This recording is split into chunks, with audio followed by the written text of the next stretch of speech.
Imagine பண்ணுங்க, income tax officer வந்து உங்க வீட்டுக்கு வந்து ரெய்டு வராங்க. தானா சேர்ந்த கூட்டம் படத்துலலாம் வருவாங்கல்ல, அந்த மாதிரி. 50,00,000 நீங்க கேஷா வச்சிருக்கீங்க உங்க பீரோல. இந்த பணம் எங்கேருந்து வந்துச்சு அப்படின்னு உங்கள்ட்ட கேட்குறாங்க. நீங்க கரெக்ட்டான எக்ஸ்ப்ளனேஷன் குடுத்துட்டீங்க. ஓகே. அப்படின்னா ஒண்ணும் பிரச்சனை இல்ல. உங்களால குடுக்க முடியல, அந்த பணம் எங்கேருந்து வந்ததுன்னு நீங்க வந்து கரெக்ட்டான எக்ஸ்ப்ளைன் பண்ணல அப்படின்னா, இன்கம் டேக்ஸ் ஆக்ட் வந்து அதுக்கு டாக்ஸ் போடுது. ஓகேவா? மணிய கண்டுபிடிக்கிறாங்க. அது எங்கேருந்து வந்தது உங்களால எக்ஸ்ப்ளனேஷன் குடுக்க முடியுது அப்படின்னா, ஒண்ணும் பிரச்சனை இல்ல. குடுக்க முடியல அப்படின்னா, அது டாக்ஸபிள். ஓகேவா? செக்ஷன் 68 வந்து கேஷ் கிரெடிட். இப்போ ஒரு கம்பெனி வந்து புக்ஸ் ஆஃப் அக்கவுண்ட்ஸ் மெயின்டெயின் பண்ணுது. ஒரு நாள் வந்து கேபிட்டல் இன்ட்ரோடியூஸ் பண்ணுது. கேபிட்டல் ஒரு 10,00,000 இன்ட்ரோடியூஸ் பண்ணுது. இன்கம் டாக்ஸ் ஆஃபீசர் வந்து அந்த 10,00,000 உங்களுக்கு எப்படி கிடைச்சது அப்படின்னு கேட்குறாங்க. அவங்களால ஒரு ப்ராப்பர் எக்ஸ்ப்ளனேஷன் குடுக்க முடியல அப்படின்னா, இந்த செக்ஷன் 68 அதுதான். Okay. Any sum credited in the books of accounts of the assessee and assessee offers no explanation about the nature and source there are the explanation offered by him is not satisfactory. அவங்க எக்ஸ்ப்ளனேஷனே குடுக்கல. எங்கேருந்து வந்தது அப்படிங்கிற எக்ஸ்ப்ளனேஷனே குடுக்கல. இல்ல அவங்க explanation குடுத்துட்டாங்க. ஆனா, அந்த ஆஃபீசர் வந்து இவங்க கரெக்ட்டா சொல்றாங்க அப்படின்ட்டு அவங்களுக்கு தோணல. இன்கம் டாக்ஸ் ஆஃபீசரோட ஒப்பீனியன் படி அவங்க சாட்டிஸ்ஃபைட் ஆவல. ஓகேவா? அப்படின்னா the sum so credited may be chargeable to tax as the income of the assessee of that previous year. அவ்வளோதான் செக்ஷன் 68. ஓகே. நான் வந்து என்னுடைய பிஸ்னஸில் ஏதோ ஒரு அமௌண்ட் கிரெடிட் ஆகுது அண்ட் நான் அதுக்கு எக்ஸ்ப்ளனேஷன் கொடுக்கல. ஓகேவா? அப்படின்னா அதுக்கு செக்ஷன் 68 வரும். ஓகே. நான் வந்து சும்மா என்னுடைய பிஸ்னஸில் நான் வந்து என் ஃப்ரெண்டுக்கிட்டேருந்து லோன் வந்து 5,00,000 வாங்கினேன் அப்படின்ட்டு போடுறேன். என் ஃப்ரெண்டு யாருன்னு பார்த்தா அந்த ஃப்ரெண்டு இல்லவே இல்லை. இமேஜினேஷனில் நான் சும்மா போட்டுட்டேன். அப்படின்னா இதுக்கு வந்து செக்ஷன் 68ல டாக்ஸபிள். ஓகே. புரியுதா? செக்ஷன் 68. நெக்ஸ்ட் வந்து இப்போ இதில் செக்ஷன் 68ல அந்த மணியை எங்கே கண்டுபிடிச்சாங்க? புக்ஸில் கண்டுபிடிச்சாங்க. புக்ஸில் வந்து ஏதோ ஒரு அமௌண்ட் கிரெடிட் ஆகிட்டதா நம்ம போட்டிருக்கோம். ஓகே. அவ்வளோதான் section 68. Well, the assessee is a company, not being a company in which the public are substantially interested. And the sum so credited consists of share application money, share capital, share premium, or any such amount by whatever name called. Any explanation offered by such assessee company shall be deemed to be not satisfactory. நம்ம வந்து ஒரு company வச்சுருக்கோம். ஆனால் public interest அதில் இல்லை. ஓகேவா? And நான் என்னோட பப்ளிக் சப்ஸ்டான்ஷியல் இன்ட்ரெஸ்ட்னா பப்ளிக் வந்து மினிமம் 20% வச்சிருக்கணும்ல. சப்ஸ்டான்ஷியல் இன்ட்ரெஸ்ட்னா 20% பப்ளிக் வந்து மணி வச்சிருக்கணும். அந்த மாதிரி இல்லை. ஆனால் நான் வந்து authorised capital, share capital, share premium அப்படிலாம் போடுறேன் அப்படின்னா, நான் சொல்கிற எல்லா எக்ஸ்ப்ளனேஷனுமே நாட் சாட்டிஸ்ஃபேக்டரி அப்படின்னு தான் அசஸிங் ஆஃபீஸர் கன்சிடர் பண்ணுவாங்க. ஆனால் எப்போ வந்து ஓகே நான் சொல்கிற எக்ஸ்ப்ளனேஷன் ஓகே அப்படின்னு கன்சிடர் பண்ணுவாங்கன்னா, the person being a resident in whose name such credit is recorded in the books of accounts of such company also offers an explanation about the nature of such sum so credited. Such explanation in the opinion of the assessing officer has been found to be satisfactory. Okay. இப்போ நம்ம ஒரு company வச்சுருக்கோம். நம்ம கம்பெனியில் public not substantially interested. நம்ம வந்து share application பண்ணி share capital, share premium அந்த மாதிரி போட்டோன்னா நம்ம வந்து எப்போதுமே கேஷ் கிரெடிட்டில் நம்ம டேக்ஸபிள் ஆயிடுவோம். ஆனால் நம்ம யார் பேரில் போட்டிருக்கோம் அப்படிங்கிறவங்க அவங்க வந்து ஒரு நல்ல எக்ஸ்ப்ளனேஷன் கொடுத்தாங்கன்னா நமக்கு டேக்ஸ் கிடையாது. அவ்வளோதான். ஓகேவா? However, if the person whose name the sum referred to therein is recorded is a venture capital fund or a venture capital company as referred to, then the aforesaid notes are not applicable. So அந்த invest பண்ணுற fund, invest பண்ணுற person இருக்காங்களா அவங்களே வந்து ஒரு venture capital ஃபண்டாக இருந்ததுன்னா இந்த ப்ரொவிஷன் நாட் அப்ளிகபிள். நமக்கு கேஷ் கிரெடிட் டேக்ஸபிள். அவ்வளோதான். ஓகே. புரியுதா? என்ன படிக்கிறோம் நம்ம? கேஷ் கிரெடிட் படிக்கிறோம். நம்ம புக்ஸ் ஆஃப் அக்கௌண்ட்ஸில் என்ட்ரு பண்ணிட்டோம். Entry in books of accounts and நம்மளுடைய எக்ஸ்ப்ளனேஷன் வந்து கொடுக்கல. இல்லைனா நாட் சாட்டிஸ்ஃபைடு அப்படின்னா கேஷ் கிரெடிட்னு நம்ம டேக்ஸ் கட்டி ஆகணும். ஓகேவா? சப்போஸ் நம்ம வந்து ஒரு கம்பெனி வச்சுருக்கோம். கம்பெனியில் பப்ளிக் வந்து சப்ஸ்டான்ஷியல் இன்ட்ரெஸ்ட் இல்லை. அண்ட் நம்ம என்ன காமிக்கிறோம்? ஷேர் அப்ளிகேஷன், ப்ரீமியம் அந்த மாதிரி காமிக்கிறோம். ஷேர் அப்ளிகேஷன், ப்ரீமியம் அந்த மாதிரி காமிக்கிறோம். அப்படின்னா நமக்கு கேஷ் கிரெடிட் அப்ளிகபிள். ஓகே. எப்போ கேஷ் கிரெடிட் அப்படின்னா நம்மளோட எக்ஸ்ப்ளனேஷன் சாட்டிஸ்ஃபேக்டராக இல்லைன்ட்டு கன்சிடர் பண்ணி நமக்கு டேக்ஸ் போட்டுருவாங்க. எப்போ இதுக்கு நாட் அப்ளிகபிள், எப்போ எக்ஸப்ஷன் உண்டு அப்படின்னா அந்த யார் பேரில் நம்ம வச்சுருக்கோமோ அந்த பர்சன் வந்து ஒரு எக்ஸ்ப்ளனேஷன் கொடுத்துட்டாங்க அப்படின்னா நமக்கு கேஷ் கிரெடிட் நாட் அப்ளிகபிள். ஓகேவா? ஆனால் இந்த பர்சன் யாராக இருக்கக்கூடாது? இந்த பர்சன் வந்து ஒரு வெஞ்சர் கேபிட்டல் ஃபண்டாக இருக்கக்கூடாது. வெஞ்சர் கேபிட்டல் ஃபண்டாக இருக்கக்கூடாது. ஓகேவா? அவ்வளோதான். Next section 69 unexplained investments. இப்போ இன்கம் டேக்ஸ் ஆஃபீஸர் வந்து ஒரு லேண்ட், ஒரு 40 லட்ச ரூபா மதிப்பிலான லேண்ட் வந்து இருக்குன்னு கண்டுபிடிச்சிட்டாங்க. அது எதுலேயுமே நம்ம ரெக்கார்ட் பண்ணி காமிக்கவே இல்லை. நம்ம அதுக்கு எக்ஸ்பிளனேஷனும் கொடுக்கவே முடியல அப்படின்னா அதுதான் section 69. In a previous year the assessee has made investments which were not recorded in the books of accounts. நான் வந்து இன்வெஸ்ட்மெண்ட் பண்ணியிருக்கேன், ஆனால் புக்ஸ் ஆஃப் அக்கௌண்ட்ஸில் நான் ரெக்கார்டே பண்ணல. ஓகேவா? நான் வந்து சீக்ரெட்டாக போய் ஏதோ ஒன்று வாங்கிட்டேன், கேஷாக கொடுத்து வாங்கிட்டேன், அதை வந்து நான் எதுலையுமே கணக்கில் காமிக்கவே இல்லை. ஓகே, அப்போனா இது applicable. Assessor offers no explanation about the nature and source of the investments. Okay, நான் சீக்ரெட்டாக போய் ஒரு இன்வெஸ்ட்மெண்ட் பண்ணிட்டேன், அது எப்படி வந்தது அப்படிங்கிற மாதிரி என்னால் எக்ஸ்பிளனேஷன் கொடுக்க முடியல. இல்லைனா நான் கொடுத்த எக்ஸ்பிளனேஷன் வந்து அசஸிங் ஆஃபீஸருக்கு சாட்டிஸ்ஃபைடாக இல்லை. நான் வந்து லாட்ரி வின் பண்ணிட்டேன் அப்படின்னு தமிழ்நாட்டில் சொல்கிறேன், தமிழ்நாட்டில் லாட்ரியே கிடையாது, அப்புறம் எப்படி அது சாட்டிஸ்ஃபைடாக இருப்பாங்க? இப்படின்னா இந்த கேஸ் வந்து அப்ளிகபிள். ஓகே, புரியுதா? Value of investment may be deemed to be the income of the assessee for such previous year. Section 69 வந்து என்னது? சீக்கிரட்டாக போய் நம்ம ஏதாவது இன்வெஸ்ட்மெண்ட் பண்ணோம் அப்படின்னா அதுக்கு டேக்ஸ் கட்டணும். நெக்ஸ்ட்டு செக்ஷன் 69A அன்எக்ஸ்பிளைன்டு மணி எக்ஸெட்ரா. சப்போஸ் உங்களுடைய கபோர்டில் ஒரு கேஷ் இருக்குது, அந்த கேஷ் வந்துச்சுட்டு நம்ம எதுவுமே இன்வெஸ்ட்மெண்ட் பண்ணல, புக் என்ட்ரி எதுவுமே இல்லை, ஜஸ்ட் கேஷ் மட்டும்தான் இருக்குது. ஓகே, கேஷ், ஜுவல்லரி, புல்லியன் எல்லாமே வந்து இதில் இன்க்ளூட் ஆகும். In previous year the assessee is found to be the owner of any money, bullion, jewellery or other valuable article. புல்லியன்னா என்ன தெரியுமா?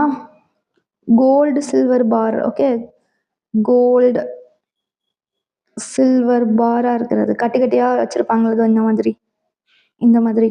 ஓகே, இதுதான் புல்லியன்கிறது. புல்லியன்னா என்னது? Gold, silver bar. Okay, gold or silver bar, பொன் கட்டி, வெள்ளிக்கட்டி, அதுதான் புல்லியன். ஓகே, நான் மணி, புல்லியன், ஜுவல்லரி ஒரு எனி அதர் வேல்யூபிள் ஆர்டிக்கலை நான் வச்சுருக்கேன். அண்ட் அதை நான் புக்ஸ் ஆஃப் அக்கௌண்ட்ஸில் ரெக்கார்ட் பண்ணவே இல்லை. அண்ட் நான் எக்ஸ்ப்ளனேஷன் கொடுக்கல, இல்லைனா நான் எக்ஸ்ப்ளனேஷன் கொடுத்தது ஆஃபீஸருக்கு சாட்டிஸ்ஃபைடாக இல்லை அப்படின்னா அது வந்து என்னோட இன்கம் ஆயிரும், அதுக்கு நான் டேக்ஸ் கட்டணும். ஓகேவா? ஓகே, இப்போ நம்ம என்னெல்லாம் பார்த்தோம்? நம்ம வந்து கேஷ் கிரெடிட் பார்த்தோம். நம்ம புக்ஸ் ஆஃப் அக்கௌண்ட்ஸில் ஒரு அமௌண்ட் வந்திருக்குன்னு போட்டிருக்கோம், ஆனால் அந்த அமௌண்ட் எப்படி வந்ததுன்னு நம்மளால் சொல்ல முடியல. அதுக்கப்புறம் அன்எக்ஸ்பிளைன்டு இன்வெஸ்ட்மெண்ட்ஸ், அப்புறம் அன்எக்ஸ்பிளைன்டு மணி. இப்போ section 69B amount of investments etcetera not fully disclosed in the books of accounts. இப்போ என்னுடைய வீடு வந்து ஒரு 80 லட்சம் ரூபா, ஆனால் புக்ஸில் 50 லட்சம் ரூபான்னு தான் காமிக்கிறோம். ஓகே, ஒரு கம்பெனியாக யோசிச்சு பாருங்க, வீடுனா நான் எதுக்கு புக்ஸ் எல்லாம் மெயின்டைன் பண்ணணும், அது என் வீடு தான். அப்படி இல்லை, ஒரு கம்பெனி வச்சுருக்காங்க, அந்த கம்பெனி ஒரு பில்டிங் வச்சுருக்காங்க, அது 80 லட்ச ரூபா மதிப்பு. ஆனால் 50 லட்ச ரூபா தான் வந்து அவங்க புக்ஸ் ஆஃப் அக்கௌண்ட்ஸில் காமிக்கிறாங்க. 80 lakhs கொடுத்து அவங்க அந்த பில்டிங்கை வாங்கிட்டாங்க, ஆனால் புக்ஸில் வெறும் 50 lakhs தான் போட்டிருக்காங்க. ஓகே, இன்கம் டேக்ஸ் ஆஃபீஸர் வந்து அந்த 30 lakhs அவங்க எக்ஸ்ட்ரா பேமெண்ட் பண்ணிட்டாங்க அப்படிங்கிறத கண்டுபிடிச்சிட்டாங்க. அப்போ அந்த எக்ஸ்ட்ரா 30 lakhs இருக்கு இல்லையா, அது வந்து இங்கே டேக்ஸில் ஆயிரும். ஓகே, ஆக்சுவல் வேல்யூ வந்து ரெக்கார்டட் வேல்யூவை விட அதிகமாக இருந்தது அப்படின்னா அந்த டிஃப்ரென்ஸ் வந்து டேக்ஸபிள். டிஃப்ரென்ஸ் இருக்குல்ல, அது வந்து இந்த செக்ஷன் 69Bயில் டேக்ஸபிள். அவ்வளோதான். In a previous year, the assessee has made investments or is found to be the owner of any bullion, jewelry or other valuable article. Assessing officer finds that the amount expended on making such investments.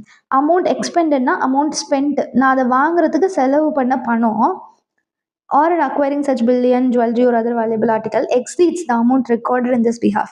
அது நான் ஆக்சுவலாக வாங்கின amount வந்து நான் record பண்ண அமௌண்ட்டை விட அதிகமாக இருக்குது அப்படின்னா அதுக்கு நான் எக்ஸ்ப்ளனேஷன் கொடுக்கல, இல்லைனா நான் கொடுத்த எக்ஸ்ப்ளனேஷன் ஆஃபீஸருக்கு சாட்டிஸ்ஃபைடாக இல்லை அப்படின்னா அது வந்து என்னுடைய இன்கம் ஆயிரும். அவ்வளோதான். Next section 69C unexplained expenditure etcetera. ஒரு பெரிய கல்யாணம் நடக்குது, அதில் 60 லட்ச ரூபா நம்ம செலவு பண்ணி அந்த கல்யாணத்தை நடத்துகிறோம்.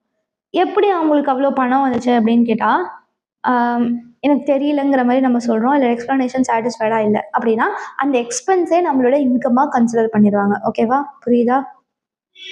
In a previous year, Necessity had incurred any expenditure and Necessity offers no explanation about the source of such expenditure or part thereof. Okay, இப்போ நான் வந்து நார்மலாக ஒரு 20,000 சம்பாதிக்கிற மாதிரி ஒரு நார்மல் கம்பெனியில் வேலைக்கு போகிறேன். ஆனால் நான் பயங்கரமாக கிராண்டாக வெட்டிங் ஏதோ ஒரு ஃபங்க்ஷன் வைக்கிறேன்னு வச்சுக்கோங்க, வெட்டிங்கோ இல்லை ஏதோ ஒரு ஃபங்க்ஷன், ஏதோ ஏஆர் ரஹ்மான் கன்சர்ட்டு, பயங்கரமாக வந்து அந்த இதில் பிளாக் சூட்டெல்லாம் போட்டுட்டுலாம் வருவாங்கள்ல, அந்த மாதிரிலாம் வச்சு பயங்கரமாக பவுன்சர்ஸ்லாம் வச்சு ரொம்ப கிராண்டாக ஒரு வெட்டிங் வைக்கிறேன். எப்படி இவ்வளோ பணம் வந்துச்சுங்கிற மாதிரி ஆஃபீஸர் என்கிட்ட கேட்குறாங்க. ஆனால் நான் என்னால் எக்ஸ்ப்ளனேஷன் கொடுக்க முடியல அப்படின்னா நான் எவ்வளோ அமௌண்ட் ஸ்பெண்ட் பண்ணினோ அது எல்லாமே என்னோட இன்கம் ஆயிரும். ஓகேவா? amount incurred on such expenditure or part thereof may be deemed to be the income of the assessee for such previous year. Okay, இப்போ நான் அதுக்கு டிடக்ஷன்ஸ் ஏதாவது எடுத்துக்கலாமா? அது எக்ஸ்பெண்டிச்சர் தானே, அப்போ நான் வந்து மைனஸ் பண்ணிக்கலாமா அப்படின்னா மைனஸ் பண்ணக்கூடாது. Specifically disallowed. The proviso to section 69C provides that notwithstanding, இது வந்து MCQ. ஓகே, MCQக்கு பார்த்துக்கோங்க. Anything contained in any other provisions of the act, such unexplained expenditure which is deemed to be the income of the assessee shall not be allowed as deduction. Okay, புரியுதா? நான் பயங்கரமாக செலவு பண்ணி ஒரு function நடத்துகிற ஏதோ ஒன்று பண்ணுறேன், அதுக்கு அமௌண்ட் எப்படி வந்தது அப்படின்னு இன்கம் டேக்ஸ் ஆஃபீஸர் என்கிட்ட கேட்குறாங்க. நான் வந்து அதுக்கு எக்ஸ்ப்ளனேஷன் கொடுக்கல, இல்லை நான் கொடுத்த எக்ஸ்ப்ளனேஷன் சாட்டிஸ்ஃபைடாக இல்லை அப்படின்னா நான் எவ்வளோ அமௌண்ட் ஸ்பெண்ட் பண்ணினோ அது எல்லாமே என்னுடைய இன்கமாக ட்ரீட் பண்ணி அதுக்கு டேக்ஸ் கட்டணும். ஓகே, இப்போ நான் அமௌண்ட் ஸ்பெண்ட் பண்ணலையா, அது எக்ஸ்பெண்டிச்சர் தானே, அப்போனா நான் அதை வந்து மைனஸ் பண்ணிக்கலாமா அப்படின்னா மைனஸ் பண்ணக்கூடாது. ஓகேவா, புரியுதா? Next section 69D, amount borrowed or repaid on hundi. ஹுண்டினா என்னது? ஓகே, அது வந்து ஒரு பழைய காலத்தில் ஹேண்ட் ரிட்டனாக இருக்கிற ஒரு கிரெடிட் இன்ஸ்ட்ருமெண்ட். இப்போ பில் ஆஃப் எக்ஸ்சேஞ்ச் இருக்குல்ல, பில்ஸ் ஆஃப் எக்ஸ்சேஞ்ச் அந்த மாதிரி இன்ஃபார்மலாக அந்த காலத்தில் வச்சுருந்தது. ஓகே, அதுக்கு வந்து இது அப்ளிகபிள். செக்ஷன் 69D வந்து அப்ளிகபிள். ஓகேவா, அவ்வளோதான். Any amount is borrowed on hundi form or in any amount due there is repaid to any person otherwise than through an account pay செக்காக இருந்ததுன்னா நம்ம ஹுண்டி ஃபார்மில் இல்லைனா otherwise then by account pay செக்காக இருந்ததுன்னா நம்ம எவ்வளோ அமௌண்ட் borrow பண்ணோமோ அது நம்மளோட இன்கம் ஆயிரும். அவ்வளோதான். ஓகேவா? For avoiding double taxation, if in any case amount borrowed on a hundi has been taxed under this section, such person shall not be. நீங்கள் ஏற்கனவே இந்த அமௌண்ட்டு டேக்ஸ் போட்டிங்கன்னா இன்னொரு தடவை டேக்ஸ் வராது. அமௌண்ட் ரீபேடாக இருந்தால் இன்ட்ரெஸ்ட்டுமே அதில் இன்க்ளூடட். அவ்வளோதான். ஓகே, புரியுதா? செக்ஷன் 68 வந்து புக்ஸ் ஆஃப் அக்கௌண்ட்ஸில் என்ட்ரு பண்ணுறது, கேஷ் கிரெடிட். அப்புறம் 69 unexplained investment, 69A cash jewellery bullion அதெல்லாம். செக்ஷன் 69B வந்து இன்வெஸ்ட்மெண்ட் வந்து நான் பண்ணியிருக்கேன் ஆனால் ஃபுல்லாக டிஸ்க்ளோஸ் பண்ணல. 69C வந்து எக்ஸ்பெண்டிச்சர், 69D வந்து ரீபேட் ஆன் ஹுண்டி. ஓகே, ஓகேவா? இப்போ நெக்ஸ்ட்டு இந்த மாதிரி அன்டிஸ்க்ளோஸ்டாக நான் இன்கம் வச்சுருக்கேன்னு கண்டுபிடிச்சிட்டாங்க. அப்போ அதுக்கு எவ்வளோ டேக்ஸ் கட்டணும்? Income refer to in section 68 to section 69D shall be taxable at 60%. Okay, 60% tax கட்டணும். நம்ம வந்து டிஸ்க்ளோஸ் பண்ணாமல் மறைச்சி வச்சோன்னா we are very bad person. அதனால் 60% டேக்ஸ் கட்டணும். Plus surcharge 25% plus cess. Okay, நம்ம எவ்வளோ அன்டிஸ்க்ளோஸாக வச்சுருந்தோமோ அதுக்கு 60% டேக்ஸு. அண்ட் அந்த டேக்ஸ் அமௌண்ட் வரும்ல, டேக்ஸ் ஆன் டேக்ஸ் தானே சர்சார்ஜ். அப்புறம் அதுக்கு சர்சார்ஜ், அப்புறம் அது இல்லாமல் cess, health and education chess 4% போடுவோம்ல எப்போதும், HEC 4%. பேசிக்ஸ் சாப்டர் படிச்சிங்களா அது. ஓகேவா? without giving effect to any deduction in respect of any expenditure or allowance or set off of any losses. So இதில் எந்த டிடக்ஷனுமே நம்ம மைனஸ் பண்ணக்கூடாது. அன்டிஸ்க்ளோஸ் இன்வெஸ்ட்மெண்ட்லாம் taxed as income of the assessee. Explanation நம்ம சாட்டிஸ்ஃபைடாக கொடுத்துட்டோம்னா ஒன்றும் பிரச்சனை இல்லை. சாட்டிஸ்ஃபைடாக கொடுக்கலனா 60% tax plus 25% surcharge plus health and education cess. ஓகேவா? அவ்வளோதான் unexplained investments. Okay, next topic வந்து ஃபார்ம் அசஸ்மெண்ட். செக்ஷன் 40B இது வந்து ஒரு நிமிஷம், டிடக்ஷன் அண்டர் செக்ஷன் 40B அடுத்தது. ஓகே, இப்போ வந்து ஃபர்ம் அசஸ்மெண்ட் தனி topic. Firm assessment under the income tax act இது பார்ட்னர்ஷிப் ஃபர்முக்கு மட்டும் தான் applicable. Partnership firm has a separate identity apart from its partner. So நம்ம நார்மலாக லா படி பார்ட்னர்ஷிப் ஃபர்ம் வந்து செப்பரேட் ஐடென்டிட்டி கிடையாது. கம்பெனியாக இருந்தால் தான் செப்பரேட் ஐடென்டிட்டி. ஆனால் இன்கம் டேக்ஸ் ஆக்டை பொறுத்த வரைக்கும் பார்ட்னர்ஷிப் ஃபர்முக்கு செப்பரேட் ஐடென்டிட்டி தான். ஓகேவா? It is treated as a separate assessable entity and is assessed in the status of firm under the income tax act. நம்ம வந்து ஃபர்ஸ்ட் சாப்டரில் பர்சன்னா என்னன்னு பார்த்தோம்ல, அதில் ஃபர்முமே பர்சன் தான் பார்த்தோம். கரெக்டாக? ஸோ பார்ட்னர் டேக்ஸ் கட்டிட்டாங்கன்னா ஃபர்ம் டேக்ஸ் கட்ட வேண்டாம் அப்படிலாம் கிடையாது. ஃபர்ம் வந்து செப்பரேட் பர்சன், அதுவுமே டேக்ஸ் கட்டணும். Under the income tax act a firm created by half Hindu undivided family is a distinct person in law and liable to be separate assessed in status of firm. இப்போ ஒரு HUF வந்து ஒரு firm உருவாக்குதுன்னா HUF வேற firm வேற. Okay, partners வேற, firm வேற, HUF வேற, firm வேற. The share of income and interest, salary, bonus, commission received by partner from the firm shall not be included in the total income of the partner. It shall be taxed in the hands of the firm itself. Okay, interest அந்த பார்ட்னருக்கு நான் வந்து interest, salary, bonus, commission அதெல்லாம் பே பண்ணுறேன்னா அது பார்ட்னரோட இன்கமில் include பண்ணக்கூடாது. அதுக்கு firm தான் tax கட்டணும். Okay, all the case laws or other decisions orders etcetera of the income tax appellate tribunal or any other concerned authority apply to both the firm and its partner. Therefore a ground decided for against the firm will conclusive for or against its partner. இது ஒன்றுமே இல்லை. The above principle does not apply. A firm created by a divorce under a will or a settlement. Device under a will or a settlement. So வில்னாலேயோ செட்டில்மெண்ட்னாலேயோ ஒரு firm உருவாச்சு அப்படின்னா அதுக்கு வந்து இந்த ப்ரொவிஷன்ஸ் அப்ளிகபிள் கிடையாது. A firm created or constituted solely by virtue of an agreement for the purchase of immovable property. immovable ப்ராப்பர்ட்டியை வாங்குறதுக்காக நான் ஒரு ஃபர்ம் கான்ஸ்டியூட் பண்ணேன் அப்படின்னாலும் அதுக்கு இந்த ப்ரொவிஷன் அப்ளிகபிள் கிடையாது. நம்ம என்ன பார்த்தோம் இப்போ? ஃபர்ம் வந்து ஒரு செப்பரேட் பர்சன். ஃபர்ம் வேற, பார்ட்னர் வேற, ஃபர்ம் வேற, ஹஃப் வேற. நம்ம வந்து பார்ட்னர்ஸ்க்கு salary, remuneration, interest, bonus, commission அதெல்லாம் பே பண்ணோம்னா அது வந்து ஃபர்முக்கு தான் டேக்ஸபிள், பார்ட்னருக்கு டேக்ஸபிள் கிடையாது. பார்ட்னருடைய இன்கமில் இன்க்ளூட் பண்ணக்கூடாது, அவ்வளோதான். ஓகே. இப்போ next deduction under section 40B. Partnership ஃபர்முக்கு மட்டும்தான் இது அப்ளிகபிள். ஓகேவா? ஒரு பார்ட்னர்ஷிப் ஃபர்முக்கு நார்மலாக டிடக்ஷன்ஸ்லாம் நம்ம படித்தோம்ல, அது செக்ஷன் 30லேருந்து 38 வரைக்கும்லாம் படித்தோம்ல, அது டிடக்ஷன், டெப்ரிசியேஷன் அதெல்லாம் படித்தோம். அது அல்லாமல் இன்னும் 2 விஷயத்தை டிடெக்ட் பண்ணிக்கலாம். அதுதான் செக்ஷன் 40B சொல்லுது. என்ன 2 விஷயம்? Interest to partner, remuneration to partner. In case of computation of income under the head PGBP, a partnership firm shall, apart from all deductions discussed in this chapter, be further allowed deduction under section 40B. நார்மலாக நம்ம allow பண்ணுற deduction அது அல்லாமல் எக்ஸ்ட்ராவாக இந்த interest to partner and remuneration to பார்ட்னரும் நம்ம deduction எடுத்துக்கலாம். ஓகே. என்னென்ன கண்டிஷன் சாட்டிஸ்ஃபை பண்ணியிருக்கிறோம்? எப்போல்லாம் நம்ம டிடக்ஷன் எடுத்துக்கலாம் அப்படின்னா, ஃபஸ்ட்டு வந்து நமக்கு பார்ட்னர்ஷிப் டீடு வந்து இருக்கணும். The partnership must be evidenced by an instrument. அதாவது பார்ட்னர்ஷிப் டீடுன்னு ஒன்று இருக்கணும். நம்ம ஓரலில் அக்ரிமெண்ட் போட்டு நம்ம எல்லாம் பார்ட்னர் ஆகிடலாம் அப்படின்ட்டு இருந்தால் டிடக்ஷன் எடுக்கக்கூடாது. ஓகே. பார்ட்னர்ஷிப் டீடுங்கிற ஒரு ரிட்டன் அக்ரிமெண்ட் இருந்தால் மட்டும்தான் டிடக்ஷன் எடுத்துக்கலாம். ஓகே. அதுக்கப்புறம் அந்த பார்ட்னர்ஷிப் டீடோடைய சர்டிஃபைடு காப்பி, அந்த பார்ட்னர்ஷிப் டீடு இருக்கு இல்லையா, அதோடைய சர்டிஃபைடு காப்பியை சப்மிட் பண்ணணும். ஓகே. எங்கே சப்மிட் பண்ணணும்? நம்ம ரிட்டர்ன் ஆஃப் இன்கம் கூட என்க்ளோஸ் பண்ணணும். Certified copy of the instrument of partnership. Instrument of பார்ட்னர்ஷிப்னா பார்ட்னர்ஷிப் டீடு தான். Shall accompany the return of income of the year in which assessment of the firm is first sought. First time நம்ம firm ஆரம்பித்து return of income file பண்ணுறோம்ல, அப்போ வந்து நம்ம return of income கூட இந்த பார்ட்னர்ஷிப் டீடை அக்கம்பனி பண்ணணும். ஓகே. அதுக்கப்புறம் பார்ட்னர்ஸோட இண்டிவிஜுவல் ஷேர்ஸ் வந்து என்னது, அந்த பார்ட்னர்ஷிப் ரேஷியோலாம் இருக்கும்ல, அதை வந்து மென்ஷன் பண்ணணும். ஓகே. பார்ட்னர்ஸோடைய ரேஷியோ, ப்ராஃபிட் ஷேரிங் ரேஷியோ இருக்கும்ல, ஃபினான்ஷியல் அக்கௌண்டிங்கில் படிச்சிருப்பீங்களா, 4:3:2 அந்த மாதிரி, அதை வந்து நம்ம ஸ்பெசிஃபை பண்ணியிருக்கணும். அதுக்கப்புறம் there is no failure as per section 144 on part of the firm. Best judgment assessment. நம்ம வந்து ஏதாவது தப்பு பண்ணிட்டோம், நம்ம வந்து கரெக்டாக அக்கௌண்ட்ஸ்லாம் மெயின்டைன் பண்ணல, நம்ம கரெக்டாக டேக்ஸ் பே பண்ணலன்னு ஒரு டவுட் இருந்ததுன்னா இன்கம் டேக்ஸ் ஆஃபீஸர் வந்து பெஸ்ட் ஜட்ஜ்மெண்ட் அசஸ்மெண்ட், நான் வந்து என்னோட மூளையை யூஸ் பண்ணி நான் ஜட்ஜ் பண்ணி அசஸ் பண்ணுறேன் அப்படின்ட்டு சொல்லுவாங்க. அதுதான் பெஸ்ட் ஜட்ஜ்மெண்ட் அசஸ்மெண்ட். இந்த செக்ஷன் 144ல் நம்ம பெஸ்ட் ஜட்ஜ்மெண்ட் அசஸ்மெண்ட் வந்து பண்ணியிருக்கக்கூடாது, அவ்வளோதான். ஓகே. என்னென்ன கண்டிஷன் சாட்டிஸ்ஃபை பண்ணியிருக்கணும்? நம்ம ஃபஸ்ட்டு ஒரு பார்ட்னர்ஷிப் டீடு வச்சுருக்கணும். அந்த பார்ட்னர்ஷிப் டீடோட சர்டிஃபைடு காப்பியை நம்ம ஃபர்ஸ்ட் ரிட்டர்ன் ஆஃப் இன்கம் கூட என்க்ளோஸ் பண்ணியிருக்கணும். பார்ட்னர்ஸோடைய ப்ராஃபிட் ஷேரிங் ரேஷியோவை வந்து மென்ஷன் பண்ணியிருக்கணும். அண்ட் நம்மளுக்கு best judgment assessment நடந்திருக்கக்கூடாது. Okay.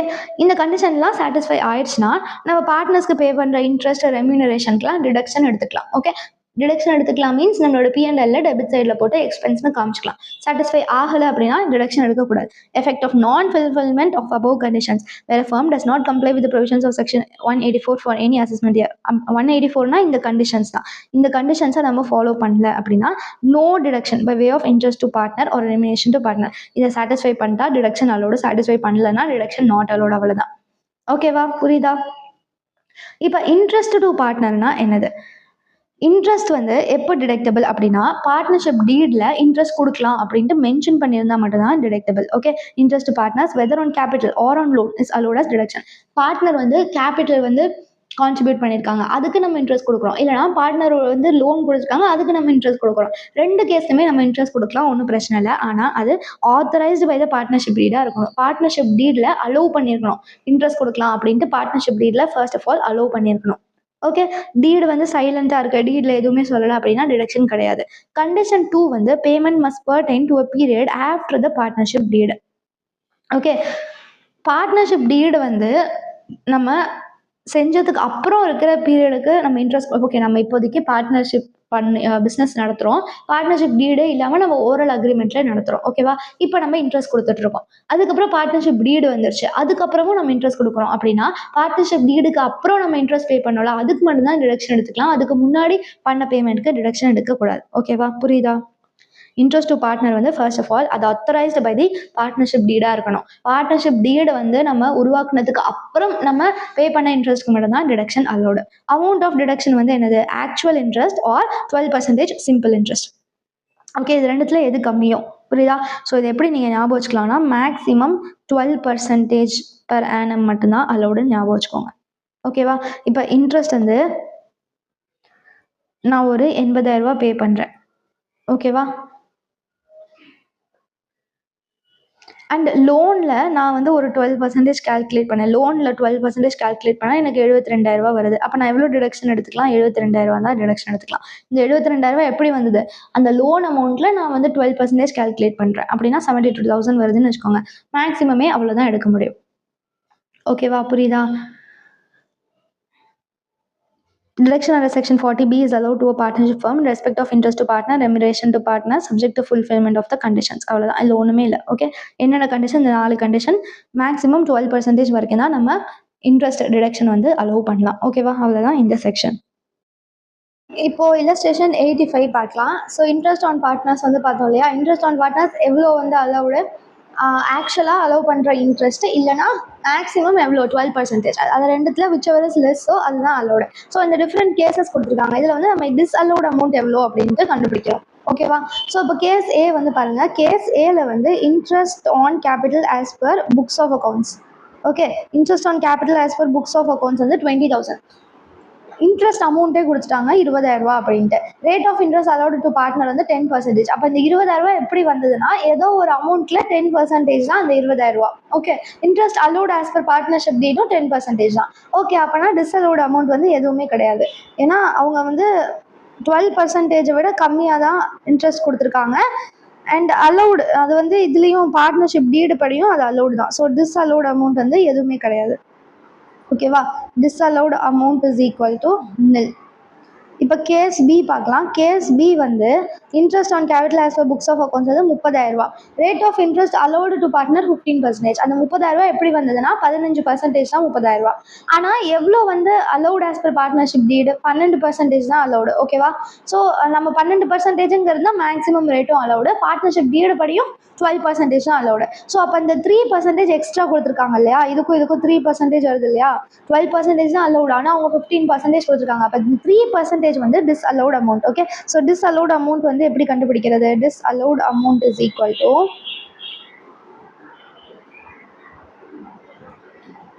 To 30,000 இருக்குல்ல, 30,000 வந்து 15%க்கு தான் 30,000 வருது. ஓகேவா? ஸோ ஏதோ ஒரு அமௌண்ட்டில் இப்போ எக்ஸ்னு ஒரு அமௌண்ட் இருக்குது. அந்த எக்ஸுங்கிற அமௌண்ட்டுக்கு 15% நம்ம போட்டோம்னா நமக்கு 30,000 வருது. அப்போ எக்ஸ் எவ்வளோன்னு கண்டுபிடிக்கணும்னா நீங்கள் என்ன பண்ணுவீங்க? X is equal to 30,000 divided by 15% தானே போடுவீங்க. அதுதான் இங்கே போடணும். ஓகேவா? ஸோ இதுதான் வந்து இங்கே போடுறோம். ஓகே,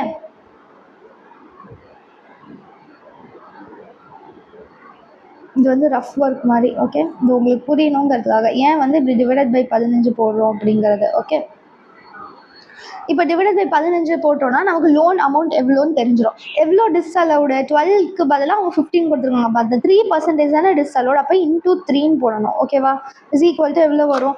30,000 டிவைடட் பை 15 இன்டூ 3 போட்டால் 6,000 வருது. ஸோ 6,000 rupees வந்து டிஸ்அலௌட் அமௌண்ட். ஓகே, இப்போ next case C. Case C வந்து 30,000 இன்ட்ரெஸ்ட் கொடுத்துருக்காங்க. 30,000ங்கிறது 15%. பார்ட்னர்ஷிப் டீடு வந்து சைலண்ட். அப்படின்னா பார்ட்னர்ஷிப் டீடு வந்து இன்ட்ரெஸ்ட் கொடுக்கலாம் அப்படின்ட்டு அலோவ் பண்ணவே இல்லை. அப்போ அவங்க இன்ட்ரெஸ்ட்டே கொடுக்கக்கூடாது. ஓகேவா? பார்ட்னர்ஷிப் டீடு சைலண்ட்டாக இருந்ததுன்னா இன்ட்ரெஸ்ட்டே அவங்க கொடுக்கக்கூடாது. ஸோ டிஸ்அலோடு வந்து என்டையர் இந்த 30,000மே.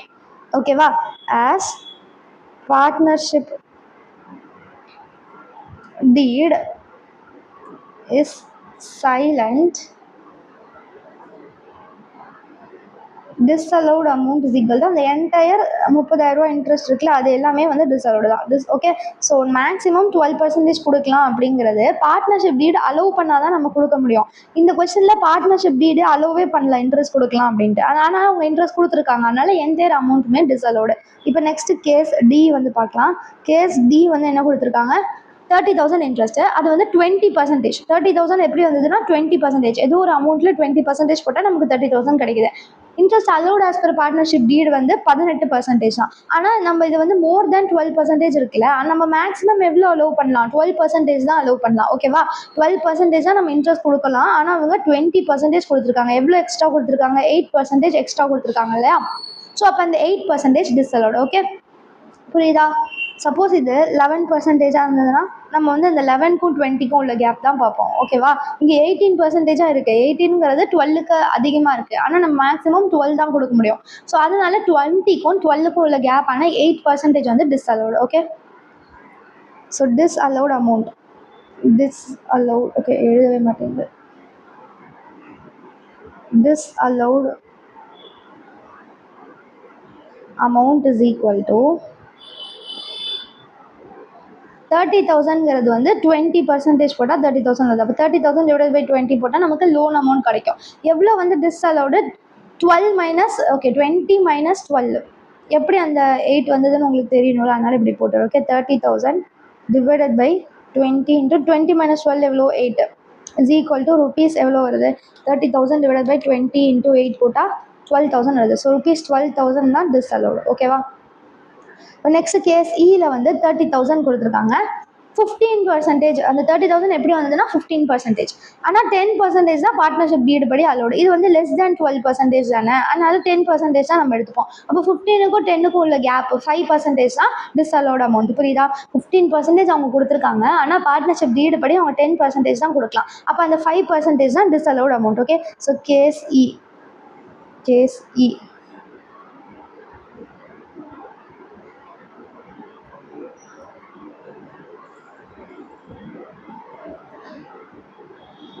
30,000ங்கிறது வந்து 15%, ஆனால் பார்ட்னர்ஷிப் டீடு படி அவங்க 10% தான் கொடுக்கலாம். அப்போ 15 மைனஸ் 10 இருக்கிற அந்த 5 வந்து டிஸ்அலோடு. ஓகேவா, is equal to 30,000 divided by 15 into 5.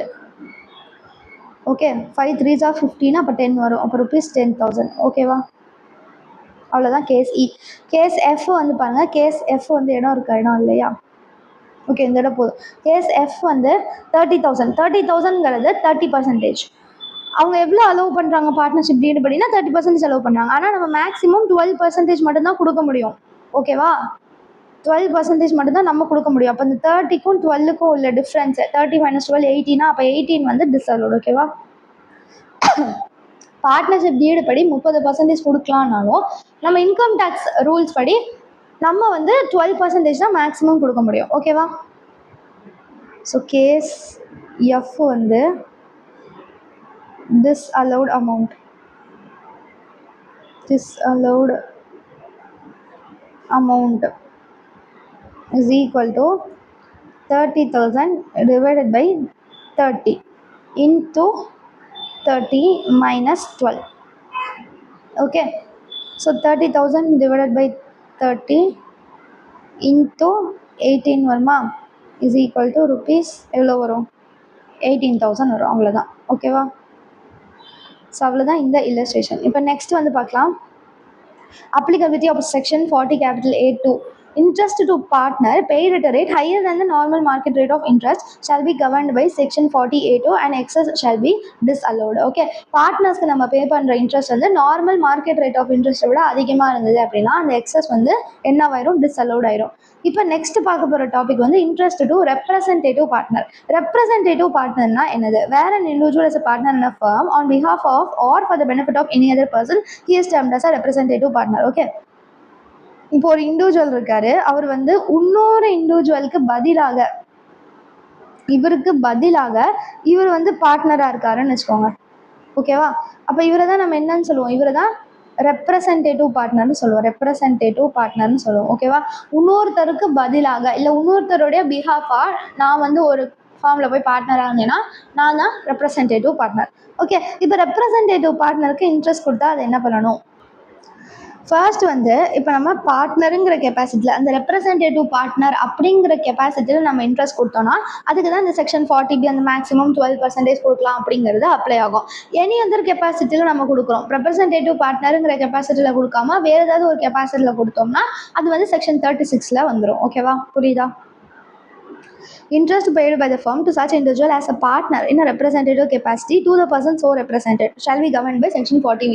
So நம்ம ரெப்ரசன்டேட்டிவ் பார்ட்னர் அப்படிங்கிற கெப்பாசிட்டியில் நம்ம இன்ட்ரெஸ்ட் பே பண்ணால் மட்டும்தான் இந்த மேக்ஸிமம் 12% அப்படிங்கிற செக்ஷன் வந்து அப்ளை ஆகும். நம்ம வேறு ஏதாவது ஒரு கெப்பாசிட்டியில் அவங்களுக்கு பே பண்ணோம்னா அது 12% தான் கொடுக்கணும் அப்படிங்கிறது அப்ளை ஆகாது. Interest paid by the firm to such individual otherwise than as a partner in a representative capacity shall not be governed by section 40B but by section 36(1)(3). Okay, so நம்ம ரெப்ரசன்டேட்டிவ் பார்ட்னருக்கு அமௌண்ட் கொடுக்குறோம், interest கொடுக்குறோம். அது representative partner அப்படிங்கிற கெப்பாசிட்டியில் நம்ம கொடுத்தோம் அப்படின்னா அதுக்கு தான் வந்து இந்த மேக்ஸிமம் 12% அப்படிங்கிறத அப்ளை பண்ணணும். நம்ம வேறு ஏதாவது ஒரு கெப்பாசிட்டியில் கொடுத்தோம்னா அவங்களுக்கு இந்த 12% எல்லாம் எதுவும் பார்க்க வேண்டாம். ஓகேவா? இப்போ next interest on drawings. Interest on partners, interest to பார்ட்னர்ஸுங்கிறது நம்ம வந்து பார்ட்னருக்கு இன்ட்ரெஸ்ட் கொடுக்குறோம். இன்ட்ரெஸ்ட் ஆன் டிராயிங்ஸ்னால் பார்ட்னர் வந்து அவங்க வந்து அமௌண்ட் கொஞ்சம் வித்ட்ரா பண்ணிட்டாங்க, அதுக்காக ஃபர்ம் வந்து பார்ட்னர்கிட்ட இன்ட்ரெஸ்ட் சார்ஜ் பண்ணும், அதுதான் வந்து interest on drawings. Okay, interest on drawings charge by the firm to its partners. Okay, shall be treated as taxable income. ஓகேவா? ஃபர்ம் வந்து இப்போ பிஸ்னஸ்லேருந்து பார்ட்னர் வந்து அமௌண்ட்டை வித்ட்ரா பண்ணுறாங்க. ஓகேவா, வித்ட்ரா பண்ணுறாங்க, அதுக்காக அவங்க வந்து ஃபர்முக்கு இன்ட்ரெஸ்ட் கொடுக்கணும். ஓகே, ஃபர்முக்கு வந்து அவங்க என்ன கொடுப்பாங்க? இன்ட்ரெஸ்ட் கொடுப்பாங்க. அந்த இன்ட்ரெஸ்ட் இருக்குல்ல, அந்த இன்ட்ரெஸ்ட் வந்து ஃபர்முக்கு என்னது? இன்கம், அவ்வளோதான். ஓகேவா, புரியுதா?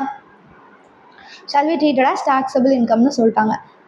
ரெம்யூனரேஷன் டு பார்ட்னர், பார்ட்னருக்கு நம்ம வேறு ஏதாவது ரெம்யூனரேஷன் கொடுத்தோம் அப்படின்னா ரெம்யூனரேஷன்னா என்னது? Salary, fees, commission, bonus etcetera means an individual who is actively engaged. பார்ட்னர்னா என்னதுன்னு கொடுத்துருக்காங்க. ஓகே, இது என்னது? இது வந்து பார்ட்னருடைய டெஃபினிஷன். பார்ட்னர்னா என்னதுன்னு சொல்கிறாங்க. an individual who is actively engaged in the conducting the affairs of the business or profession of the firm.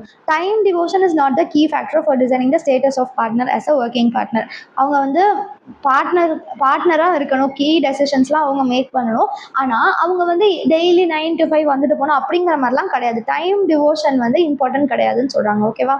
Conditions, ரெம்யூனரேஷனை நம்ம எப்போ வந்து கொடுக்கலாம், பார்ட்னருக்கு எப்போல்லாம் ரெம்யூனரேஷன் கொடுக்கலாம் அப்படிங்கிறதுக்கு கண்டிஷன்ஸ். பார்ட்னர் வந்து ஒர்க்கிங் பார்ட்னராக இருக்கணும். ஸோ ஒர்க்கிங் பார்ட்னர்னா என்னங்கிறத நம்ம இங்கே பார்த்தோம். ஓகேவா? ஒர்க்கிங் பார்ட்னர்னா என்னங்கிறத நம்ம பார்த்தோம். ஆக்டிவ்லி எங்கேஜ் இன் கண்டக்டிங் த அஃபேர்ஸ் அப்படின்னா அவங்க ஒர்க்கிங் பார்ட்னர். அவங்க ஃபர்ஸ்ட் நம்ம யாருக்காச்சும் ரெம்யூனரேஷன் கொடுக்குறோன்னா அவங்க வந்து என்னவா இருக்கணும்? ஒர்க்கிங் பார்ட்னராக இருக்கணும். அந்த ரெம்யூனரேஷன் கொடுக்கலாம் அப்படிங்கிறது பார்ட்னர்ஷிப் டீடில் இருக்கணும். ஓகே, பார்ட்னர்ஷிப் டீட் அலோவ் பண்ணால் தான் நம்ம இன்ட்ரெஸ்ட் ரெம்யூனரேஷன் என்ன இருந்தாலும் கொடுக்க முடியும். ஓகே, ரெம்யூனரேஷன் கொடுக்கலாம் அப்படிங்கிறது பார்ட்னர்ஷிப் டீடில் இருக்கணும். Payment must pertain to a period after the partnership deed. Partnership deed prepare பண்ணதுக்கு அப்புறமா தான் நம்ம பேமெண்ட் பண்ணணும். சரியா? ஓகே, இப்போ நம்ம வந்து ஓரலாக பண்ணுறோம், ஓரலாக வந்து அக்ரிமெண்ட் வச்சுருக்கோம், பார்ட்னர்ஷிப் டீடு எதுவுமே இல்லை. ஓகே, இந்த இடத்துல வந்து நம்ம என்ன பண்ணிட்டோம்? டீடு வந்து ஃபார்ம் பண்ணிட்டோம். ஓகே, அப்போ இதுக்கு முன்னாடி ஏதாவது ரெம்யூனரேஷன் கொடுத்துருந்தாங்கன்னா அது நாட் அலௌடு, இதுக்கப்புறம் ஏதாவது ரெம்யூனரேஷன் கொடுத்துருந்தாங்கன்னா அது அலௌடு. ஓகேவா? அதுதான் இந்த point. Must be after the partnership deed. ஓகேவா? பார்ட்னர் வந்து ஒர்க்கிங் பார்ட்னராக இருக்கணும். ரெம்யூனரேஷன் வந்து நம்மளுடைய பார்ட்னர்ஷிப் டீடில் கொடுக்கலாம் அப்படின்ட்டு சொல்லியிருக்கணும். நம்ம ரெம்யூனரேஷன் கொடுத்தது வந்து ஆஃப்டர் த பார்ட்னர்ஷிப் டீடாக இருக்கணும். எவ்வளோ டிடக்ஷன் அதோட எவ்வளோவா நம்ம மைனஸ் பண்ணிக்கலாம். ஸோ நம்ம இன்ட்ரெஸ்ட்டுக்கு வந்து மேக்ஸிமம் 12% மைனஸ் பண்ணிக்கலாம்னு பார்த்தோம் இல்லையா? அந்த மாதிரி பார்ட்னர்ஸ்க்கு ரெம்யூனரேஷன் கொடுத்தோம்னா எவ்வளோ மைனஸ் பண்ணிக்கலாம் அப்படின்னா minimum of whichever is less. Okay, actual remuneration நம்ம பார்ட்னருக்கு கொடுக்குற ஆக்சுவல் ரெம்யூனரேஷன் இல்லைனா maximum permissible limit. Maximum permissible limit என்னன்னு நம்ம இங்கே பார்ப்போம். ஓகே, ஸோ இப்போதைக்கு எப்படி ஞாபகம் வச்சுப்பீங்க? ஆக்சுவல் அமௌண்ட் இல்லைனா மேக்ஸிமம் பர்மிசபிள் லிமிட், இந்த ரெண்டுத்தில் விச் எவர் இஸ் லெஸ்ஸோ அதுதான் remuneration deduction allowed. So maximum permissible limit வந்து என்னது? செக்ஷன் 40B(5) இருக்குது. லாஸாக இருந்தது அந்த பிஸ்னஸ் வந்து ப்ராஃபிட் இல்லை, அந்த பிஸ்னஸ்க்கு லாஸ் தான் இருக்குது அப்படின்னா மேக்ஸிமம் நம்ம 3 லட்ச ரூபா தான் ரெம்யூனரேஷன் கொடுக்க முடியும். ஓகேவா? பிஸ்னஸ் லாஸில் இருக்குன்னா நம்ம மேக்ஸிமம் எவ்வளோ கொடுக்கலாம்? 3 lakhs தான் கொடுக்கலாம். ஓகேவா? சப்போஸ் ப்ராஃபிட்டில் இருக்குது அப்படின்னா ஃபஸ்ட்டு 6 லட்ச ரூபாய்க்கு 90% of book profit or ₹3 lakh whichever is higher கொடுக்கலாம். ஓகேவா? மீதி இருக்கிற புக் ப்ராஃபிட்க்கு 60% ஆஃப் புக் ப்ராஃபிட் கொடுக்கணும். ஓகே, இப்போ சப்போஸ் 12 லேக் இருக்குதுன்னு வச்சுக்கோங்களேன். 12 லேக்கில் ஃபஸ்ட்டு 6 லட்சத்துக்கு 90% of book profit or rupees 3 lakh கொடுக்கணும். ஓகேவா? மீதி இருக்கிற பேலன்ஸ்க்கு வந்து 60% ஆஃப் நெக்ஸ்ட் புக் ப்ராஃபிட். இதை வந்து ஞாபகம் வச்சுக்கணும். ஓகேவா? ஃபஸ்ட்டு என்ன பண்ணணும், லாஸாக இருந்ததுன்னா மேக்ஸிமம் 3 லேக் தான் ரெம்யூனரேஷன் கொடுக்கலாம். ப்ராஃபிட்டாக இருந்ததுன்னா ஃபஸ்ட்டு 6 லட்சம் ரூபாய்க்கு 90% of book profit or rupees 3 lakh whichever is high. Balance book profit வந்து 60% ஆஃப் புக் ப்ராஃபிட், அவ்வளோதான். ஓகே, இந்த நம்ம சம் பார்க்கும்போது உங்களுக்கு புரிஞ்சிடும். ஓகே, இது மட்டும் ஞாபகம் வச்சுக்கோங்க. புக் ப்ராஃபிட் எப்படி கம்ப்யூட் பண்ணுறது, புக் ப்ராஃபிட்டை எப்படி கண்டுபிடிக்கிறது? Find out the net profit of the firm as per P&L. அதுக்கப்புறம் make adjustment as per section 28 to 44 DB including adjustment for interest on partners capital. Okay, நம்ம இது வரைக்கும் படித்த அட்ஜஸ்ட்மெண்ட்ஸ்லாம் போடணும். ஃபஸ்ட்டு P&L எவ்வளோ ப்ராஃபிட் வந்துருக்குன்னு பார்க்கணும். அதுக்கப்புறம் அட்ஜஸ்ட்மெண்ட்ஸ் ஏதாவது இருந்தால் நம்ம இன்கம் டேக்ஸில் இருக்கிற அட்ஜஸ்ட்மெண்ட் போடணும். அப்புறம் இப்போ நார்மலாக ரெம்யூனரேஷன் கொடுத்துருப்பாங்கள்ல P&L, அவங்க வந்து அவங்க ஃபார்ம் படி அவங்க எவ்வளோ வேணுமோ கொடுத்துருப்பாங்கள்ல, அதை வந்து ஃபஸ்ட்டு ஆட் பேக் பண்ணிடணும். அது வந்து தப்பான ரெம்யூனரேஷன். அதை ஆட் பேக் பண்ணிவிட்டு, புரியுதா, இப்படி இருக்கும்னா P&L இப்படி இருக்கும்ல, இதில் வந்து இவங்க வந்து சேலரி அந்த மாதிரி ரெம்யூனரேஷன் போட்டிருப்பாங்கல்ல, இது வந்து அவங்க ஃபார்ம் படி இருக்கிறது. இது வந்து தப்பான ரெம்யூனரேஷன். அப்போ P&L நம்ம என்ன பண்ணுறோம், எக்ஸ்பென்ஸ் எல்லாம் மைனஸ் பண்ணிக்கிட்டே வரும்ல, அப்போ அது ரிவர்ஸாக அந்த ரெம்யூனரேஷனை ஃபஸ்ட்டு ஆட் பேக் பண்ணிக்கணும். ஓகே, ஆட் பேக் பண்ணிவிட்டு நம்ம இன்கம் டேக்ஸ் படி எவ்வளோ ரெம்யூனரேஷன் வருதோ அதுதான் சப்ராக்ட் பண்ணணும். Okay, subtract unabsorbed depreciation but do not subtract brought forward business loss. Unabsorbed டெப்ரிசியேஷனை மைனஸ் பண்ணிக்கணும், ஆனால் brought forward business loss, போன வருஷத்தில் இருக்கிற பிஸ்னஸ் லாஸை மைனஸ் பண்ணக்கூடாது. இப்போ நமக்கு புக் ப்ராஃபிட் கிடச்சிடும். ஓகேவா? ஃபஸ்ட்டு P&L இருக்கிற நெட் ப்ராஃபிட், அப்புறம் PGBPயோட அட்ஜஸ்ட்மெண்ட் ஏதாவது பண்ணணும், அப்புறம் P&L இருக்கிற ரெம்யூனரேஷனை ஆட் பேக் பண்ணணும், அன்அப்சார்ப்ட் டெப்ரிசியேஷனை மைனஸ் பண்ணணும், வேறு brought forward லாஸ் ஏதாவது இருந்ததுன்னா அதை மைனஸ் பண்ணக்கூடாது. Note, due to subtraction of unabsorbed depreciation, the residual profit should not be less than the brought forward losses which are to be set off in the current year. Okay, so நம்மளோட மீதி வர profit unabsorbed depreciation minus பண்ணதுக்கு அப்புறம் வர profit வந்து brought forward லாஸை விட கம்மியாக இருக்கக்கூடாது. ஓகே, அப்புறம் income from house property, capital gain, other சோர்சஸ்லாம் புக் ப்ராஃபிட்டோட இது கிடையாது. புக் ப்ராஃபிட்னா என்னது, புக் ப்ராஃபிட்னா PGBP மட்டும்தான். ஸோ இன்ட்ரெஸ்ட் ஆன் இது income from other source, income from house property, capital gain அதெல்லாம் இதில் வராது. Okay, deduction under chapter 6A shall be ignored for this purpose. ஓகேவா? ஓகே, இப்போ இதை மட்டும் ஞாபகம் வச்சுட்டு இதை நீங்கள் வந்து ஒரு பிரிண்ட் எடுத்து, இந்த நோட்ஸ் நான் அப்புறமா டெலிகிராமில் அனுப்புவேன், இந்த பிரிண்ட் எடுத்து உங்கள் கபோர்டில் ஒட்டி வச்சுக்கோங்க, இல்லை எழுதி வச்சுக்கோங்க. டெய்லி இதை பாருங்கள், அப்போ தான் அதெல்லாம் ஞாபகம் இருக்கும். ஆனால் நம்ம நிறையா சேலரி சாப்டர்லேருந்து நிறையா ப்ரொவிஷன்ஸ் படிச்சுட்டு இருக்கோம் இல்லையா, அதெல்லாம் உங்களுக்கு ஞாபகம் இருக்கணும்னா நீங்கள் ரெகுலராக ரிவைஸ் பண்ணால் மட்டும்தான் ஞாபகம் இருக்கும். ஓகே, இப்போ இல்லஸ்ட்ரேஷன் பார்க்கலாம். Illustration 86. Uttar and Dakshin, partners of PP Traders, furnishes the following details. Profit and loss account for the year ended 31st March 2026 கொடுத்துருக்காங்க. Bonus paid to employee. So bonus paid to எம்ப்ளாயினா என்னது, அது வந்து ஒரு remuneration. Interest on loan taken from bank, other expenses, சேலரியும் remuneration. Okay, உத்கருக்கு எவ்வளோ, தக்ஷனுக்கு எவ்வளோ, interest on capital, depreciation, net profit, gross profit, interest on drawings அதெல்லாம் கொடுத்துருக்காங்க. Okay, depreciation for the year allowed under section 32 வந்து 30,000. During the last year, firm incurred loss of 17 lakhs. Loss இருக்குது இவங்களுக்கு. So loss இருந்தால் நம்ம எவ்வளோ maximum கொடுக்கலாம், maximum 3 lakhs தானே கொடுக்கணும். லாஸ் இருந்ததுன்னா ரெம்யூனரேஷன் டிபார்ட்னர்ஸ் மேக்ஸிமம் 3 lakhs தான் இருக்கலாம், which includes unabsorbed depreciation of rupees 1 lakh. Okay, third one வந்து interest on loan taken from bank is yet to be paid. இது இன்னும் பே பண்ணல, இதை வந்து இன்னும் பே பண்ணவே இல்லை, பே வந்து பண்ணலை இன்னும். ஓகேவா? நம்ம வந்து இப்போது டோட்டல் இன்கம் வந்து கண்டுபிடிக்கணும். அப்போ ஃபஸ்ட்டு ஒரு ஒர்க்கிங் நோட் போட்டு பார்ட்னர்ஸ்க்கு எவ்வளோ ரெம்யூனரேஷன் கொடுக்கலாம் அப்படிங்கிறத கண்டுபிடிக்கணும். ஓகேவா? ரெம்யூனரேஷன் நம்ம எப்படி போடுவோம், அந்த புக் ப்ராஃபிட்டுக்கு பார்த்தா 3 lakh அப்படி போடணும். ஓகே, இது வந்து புக் ப்ராஃபிட் 3 lakh, இல்லைனா ப்ராஃபிட் இருந்தால் 90% of book profit, 60% of next book profit. அப்போ புக் ப்ராஃபிட் எவ்வளோன்னு கண்டுபிடிக்கணும். எப்படி கண்டுபிடிக்கிறது, இந்த net profit as per P&L அதெல்லாம் போட்டு புக் ப்ராஃபிட் எவ்வளோன்னு கண்டுபிடிக்கணும். ஓகேவா? First working note, computation of remuneration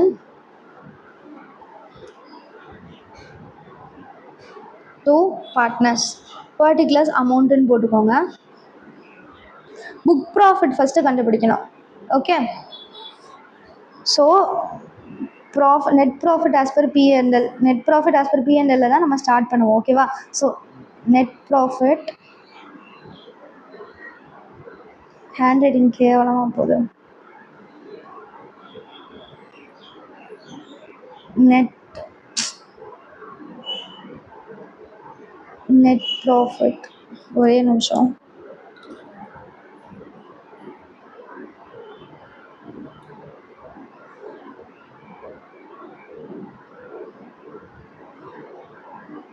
net profit, ஐயோ net, okay, as per L எவ்வளோ 3,55,500 இருக்குல்ல, அதை ஃபஸ்ட்டு போட்டுக்கணும். இப்போ நம்ம என்ன பார்த்தோம், அதுலேருந்து அந்த அட்ஜஸ்ட்மெண்ட்ஸ் பிஜிபிபி அட்ஜஸ்ட்மெண்ட் ஏதாவது இருந்தால் பண்ணணும். அண்ட் நம்ம ஆல்ரெடி ரெம்யூனரேஷன் கொடுத்துருந்தா அதை ஆட் பேக் பண்ணிக்கணும்னு பார்த்தோம். கரெக்டாக? இப்போ ஆல்ரெடி அட்ஜஸ்ட்மெண்ட்லாம் என்னது, அந்த டெப்ரிசியேஷன் ஃபார் த இயர் வந்து 30,000 இருக்குல்ல. அப்புறம் ஆனால் இங்கே கொஸ்டினில் எவ்வளோ கொடுத்துருக்காங்க, 40,000 அலோவ் பண்ணியிருக்காங்க. ஓகேவா? அப்போ அந்த 40,000 நம்ம ஆட் பேக் பண்ணிவிட்டு 32,000 தான் மைனஸ் பண்ணணும். புரியுதா? ஓகேவா? நம்ம டெப்ரிசியேஷன் செக்ஷன் 32 படி 30,000 தான் அலோடு. ஆனால் அவங்க எவ்வளோ போட்டிருக்காங்க, 40,000 எக்ஸ்பென்ஸில் காமிச்சிருக்காங்க. அப்போ அந்த 40,000 ஆட் பேக் பண்ணிவிட்டு 30,000 தான் சப்ராக்ட் பண்ணணும். ஓகே, புரியுதா? இல்லைனா நம்ம என்ன பண்ணலாம், 30,000 தான் அலோடு, ஆனால் நீங்கள் 40,000 போட்டிருக்கீங்க, அதனால் இப்போ அந்த 10,000 எக்ஸ்ட்ரா இருக்குல்ல, அதை மட்டும் நாங்கள் ஆட் பேக் பண்ணிப்போம். அப்படி வேணாலும் பண்ணலாம். ஆனால் புக்கில் ஃபாலோ பண்ணுற மெத்தட் வந்து என்னென்னா, அவங்க கொஸ்டினில் இருக்கிறத ஆட் பேக் பண்ணிவிட்டு எவ்வளோ அலோடோ அதை மைனஸ் பண்ணிக்கிறாங்க, அவ்வளோதான். ஓகே, இப்போ நம்ம இதில் பிஎன்எல்ல வந்து ரெம்யூனரேஷன் கொடுத்துருந்தாங்கன்னா அது தப்பு அப்படின்ட்டு அதெல்லாம் ஆட் பண்ணிடுவோம். கரெக்டாக? இப்போ அதில் என்ன ரெம்யூனரேஷன் வந்து கொடுத்துருக்காங்க, okay, interest on loan, other expense, salary to partners வந்து கொடுத்துருக்காங்க. ஸோ சேலரி டு பார்ட்னர்ஸை ஆட் பேக் பண்ணிக்கணும். ஓகேவா? சேலரி டு பார்ட்னர்ஸ் 4,88,000 9,76,000 இருக்குது. ஓகே, சேலரி டு பார்ட்னர்ஸ் வந்து 4,88,000 9,76,000 9,76,000 கரெக்டாக? 4,88,000 + 9,76,000 போட்டால் 14,64,000 வருது. ஸோ இன்னர் காலமில் போட்டுக்கலாம் 14,64,000. ஓகே, அதுக்கப்புறம் வேறு என்ன இருக்குது, இன்ட்ரெஸ்ட் ஆன் கேபிட்டல் 15% அவங்க போட்டிருக்காங்க. ஆனால் நம்ம 12% மட்டும்தான் நம்ம அலோவ் பண்ணுவோம். கரெக்டாக? அப்போது 12%னா 15% இவங்க அலோவ் பண்ணியிருக்காங்க. இப்போ 3% எக்ஸ்ட்ரா இருக்கு இல்லையா, அந்த 3% டிஸ்அலோடு. ஓகே, இப்போ 4,500 and 6,000 இருக்குல்ல, அது வந்து 15%. ஓகே,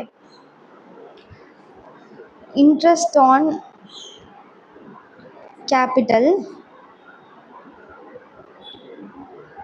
ப்ராக்கெட்டில் எக்ஸஸ் ஆஃப் 12%. அப்போ இந்த 3% தான் எக்ஸஸாக இருக்குது. இவங்க எவ்வளோ போட்டிருக்காங்க, 4,500 6,000. ஸோ 4,500 + 6,000 இருக்குல்ல, அது வந்து எவ்வளோ பர்சன்டேஜ், 15%. நமக்கு எவ்வளோ டிஸ்அலோடு, 3% டிஸ்அலோடு. ஓகே, இப்போ நம்ம ஒரு இல்லஸ்ட்ரேஷன் இதுக்கு முன்னாடி போட்டோம்ல, அதே மாதிரி தான். 4,500 + 6,000 is for 15%. Then how much is for 2,100 வருது. ஸோ 2,100. இப்போ நெக்ஸ்ட்டு வேறு என்ன கொடுத்துருக்காங்க, அந்த டெப்ரிசியேஷனை ஆட் பேக் பண்ணிக்கணும். கரெக்டாக? ஸோ டெப்ரிசியேஷன் 40,000, டெப்ரிசியேஷன் வந்து 40,000.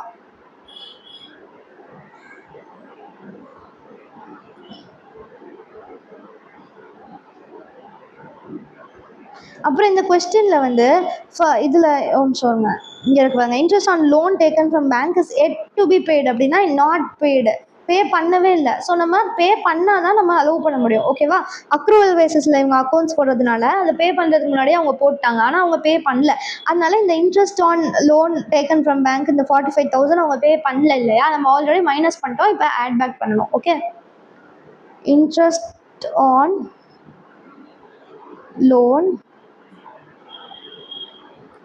நம்ம எப்போ பே பண்ணுறோமோ அந்த வருஷம் ரிடக்ஷன் எடுத்துக்கலாம். ஓகே,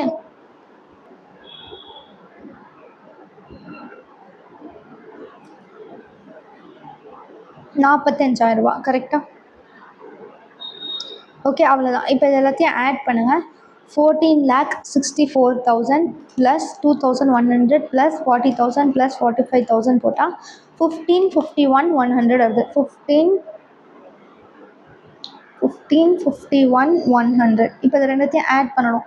+355,500 போட்டால் 19,06,600 வருது. 19,06,600. இப்போ வந்து மைனஸ் பண்ணணும். என்னது? டெப்ரிசியேஷன் அண்டர் செக்ஷன் 32 இருக்குல்ல, அதை வந்து மைனஸ் பண்ணணும். டெப்ரிசியேஷன் அண்டர் செக்ஷன் 32 30,000 கொடுத்துருந்தாங்க இல்லையா? கரெக்டாக இங்கே 30,000. அப்போ இந்த 30,000 மட்டும்தான் நம்ம மைனஸ் பண்ணலாம். ஓகே, 30,000. இப்போ எவ்வளோ வருது? 18,76,600 வருது. ஓகே, அப்புறம் during the last year the firm incurred loss 17 லட்சம் which includes unabsorbed depreciation of 1 lakh. So unabsorbed depreciation 1 lakh இருக்குல்ல, அதை மைனஸ் பண்ணிக்கலாம். கரெக்டாக unabsorbed depreciation மைனஸ் பண்ணலாம், ப்ராட் ஃபார்வர்ட் லாஸ் தான் மைனஸ் பண்ணக்கூடாதுன்னு நம்ம பார்த்தோம். subtract unabsorbed depreciation but do not subtract brought forward business loss. So unabsorbed depreciation நம்ம மைனஸ் பண்ணிக்கலாம். அந்த 1 லட்ச ரூபா இருக்குல்ல, அதை மைனஸ் பண்ணிக்கலாம். ப்ராட் ஃபார்வர்ட் லாஸ் 17 லட்ச ரூபாயை மைனஸ் பண்ணக்கூடாது. ஓகே, லெஸ் unabsorbed depreciation 1 லட்ச ரூபா.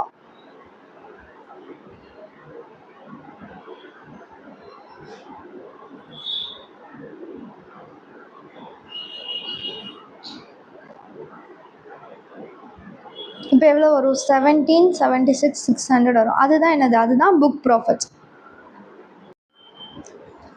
ஸோ இதுதான் புக் ப்ராஃபிட். 17,76,600 தான் வந்து புக் ப்ராஃபிட். ஓகே, இப்போ நம்ம என்ன பண்ணணும்? இப்போ ரெம்யூனரேஷன் பெய்டு டு பார்ட்னர்ஸ் எவ்வளோன்னு கண்டுபிடிக்கணும். கரெக்டாக ரெம்யூனரேஷன் எவ்வளோ பே பண்ணுறோங்கிறத நம்ம கண்டுபிடிக்கணும். எவ்வளோ பே பண்ணுவோம்? ஆக்சுவல் இல்லைன்னா அந்த லிமிட்டு. கரெக்டாக? So remuneration paid to partners, minimum of actual remuneration எவ்வளோ? minimum of actual remuneration. ஆக்சுவலாக இவங்க சேலரி எவ்வளோ கொடுக்குறாங்க இப்போ நம்ம மேலே போட்டோம்ல. ஸோ இந்த கொஸ்டினில் போனஸை அவங்க ரெம்யூனரேஷனாக கன்சிடர் பண்ணலை. ஓகே, ஸோ இப்படி தான் போட்டிருக்காங்க. ஏன்னா ஆனால் வந்து இங்கே பாருங்கள், இங்கே வந்து இன்க்ளூட்ஸ் சேலரி, ஃபீஸ், கமிஷன், போனஸ்னு கொடுத்துருக்காங்க. ஆனால் இங்கே போனஸ் டு பார்ட்னர்ஸ் இருக்குல்ல, போனஸ் பெய்ட். ஓகே சாரி, இது வந்து எம்ப்ளாயி. ஓகே, அதனால தான். ஓகே சாரி, இது பார்ட்னர்ஸ் கிடையாது, இது எம்ப்ளாயிக்கு போனஸ் பே பண்ணுறாங்க, அதனால தான் இதை கன்சிடர் பண்ணல. ஓகே, இது பார்ட்னர்ஸ்க்கு கிடையாது. கன்ஃபியூஸ் ஆகிட்டேன் நான். ஓகே, இப்போ சேலரி டு எம்ப்ளாயிஸ் எவ்வளோ இங்கே இருக்குல்ல, இந்த 14,64,000 அதுதான் போடணும். ஓகே, ரெம்யூனரேஷன் வந்து 14,64,000. Actual remuneration 14,64,000. ஆனால் நம்ம மேக்ஸிமம் எவ்வளோ அலோவ் பண்ணலாம்? மேக்ஸிமம் வந்து இப்போ புக் ப்ராஃபிட் பாசிட்டிவாக வருது அப்படின்னா மேக்ஸிமம் ரெம்யூனரேஷன் வந்து ஃபஸ்ட்டு இருக்கிற 6 லட்சம் ரூபாய்க்கு 6 லட்சத்துக்கு 90%, மீதி இருக்கிறதுக்கு 60%. கரெக்டாக? ஃபஸ்ட்டு இருக்கிற 6 lakhsக்கு வந்து 90% of book profit or ₹3 lakh which ever is higher. மீதி வந்து 60% ஆஃப் நெக்ஸ்ட் புக் ப்ராஃபிட். கரெக்டாக? இப்போ ஃபஸ்ட்டு 6 lakhsக்கு போடணும். ஃபஸ்ட்டு ₹6 lakhsக்கு 90% போடணும். ஓகேவா? 6 lakhs into 90% எவ்வளோ வரும்? கொஞ்சம் இப்படி நவுத்தி வச்சுக்கிறேன். 6 lakhs into 90% போட்டால் 5,40,000 வருது. ஸோ 5,40,000. நெக்ஸ்ட்டு புக் ப்ராஃபிட்க்கு ஓகே, ரிமைனிங்க்குன்னு போட்டுக்கலாம். ரிமைனிங் வந்து ரிமைனிங் இருக்கிறதுக்கு 60% போடணும். ரிமைனிங் எவ்வளோ இருக்குது? புக் ப்ராஃபிட் எவ்வளோ வந்து நமக்கு வந்தது? 17,76,600 வந்துதா?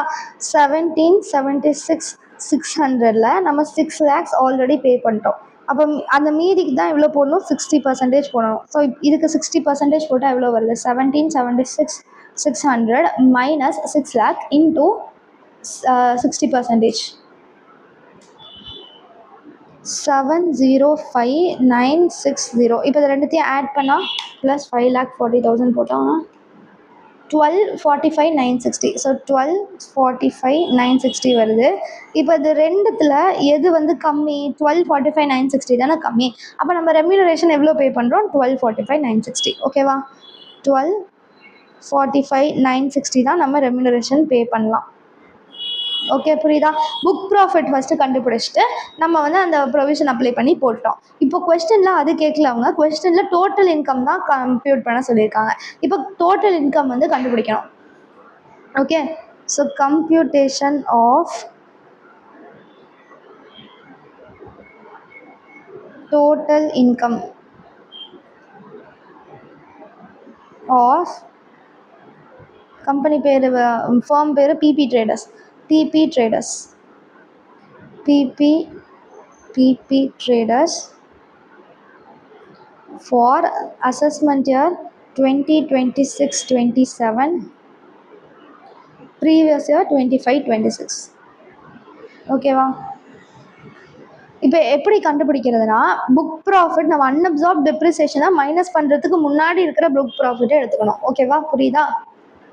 அப்படின்னா இதை தான் எடுத்துக்கணும். இந்த அமௌண்ட்டை 1876,600 தான் எடுத்துக்கணும். Unabsorbed depreciation and brought forward business loss எல்லாம் கேரி ஃபார்வர்ட் பண்ணிடணும். ஓகே, புரியுதா? Book profit before unabsorbed depreciation இருக்குல்ல, அதை தான் நம்ம ஃபஸ்ட்டு எடுத்துக்கணும். பர்டிகுலர்ஸ் அமௌண்ட்டு போட்டுக்கோங்க. Book profit before unabsorbed depreciation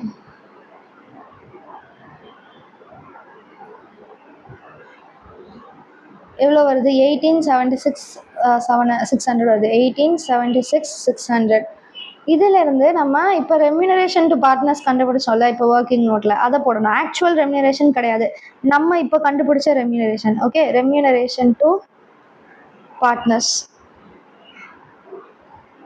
working நோட்டில் நம்ம இப்போ கண்டுபிடிச்சோம்ல 1245,960. இப்போ வரதுல புக் ப்ராஃபிட்ல இருந்தால் ஃபஸ்ட்டு நம்ம பிஸ்னஸ் லாஸை மைனஸ் பண்ணணும், அப்புறம் அன்அப்சார்ப் டெப்ரிசியேஷனை மைனஸ் பண்ணணும். புரியுதா? புக் ப்ராஃபிட்ல இருந்து book profit before unabsorbed depreciation எடுத்துட்டு அதுலேருந்து நம்ம ரெம்யூனரேஷன் பேடு டு த பார்ட்னர்ஸை ஃபஸ்ட்டு மைனஸ் பண்ணிக்கணும். இப்போ தான் நம்ம மீதி இருக்கிற புக் ப்ராஃபிட் வரும். அந்த மீதி இருக்கிற புக் ப்ராஃபிட்ல இருந்தால் unabsorbed depreciation, brought forward business loss அதெல்லாம் மைனஸ் பண்ணலாம். ஓகே, இப்போ இதிலேருந்து ப்ராட் ஃபார்வர்ட் பிஸ்னஸ் லாஸை மைனஸ் பண்ணலாம். ப்ராட் ஃபார்வர்ட் 17 லட்சமாக ஏதோ கொடுத்துருந்தாங்க, ஆனால் நம்மக்கிட்ட 6,30,640 தான் இருக்குது. ப்ராட் ஃபார்வர்ட் பிஸ்னஸ் லாஸை மைனஸ் பண்ணலாம்.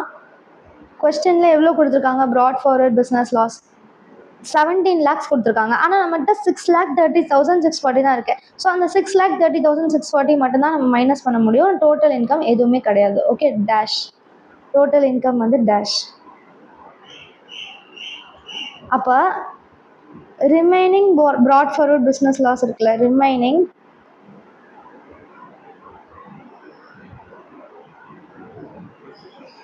ப்ராட் ஃபார்வர்ட் லாஸ் எவ்வளோ? 17 lakhல நம்ம இப்போ எவ்வளோ மைனஸ் பண்ணிட்டோம்? 6,30,640 தான் மைனஸ் பண்ணுறோம். கரெக்டாக? ஸோ மைனஸ் 6,30,640 போட்டால் எவ்வளோ வருது? 10,69,360 வருது. Is equal to 10,69,360. And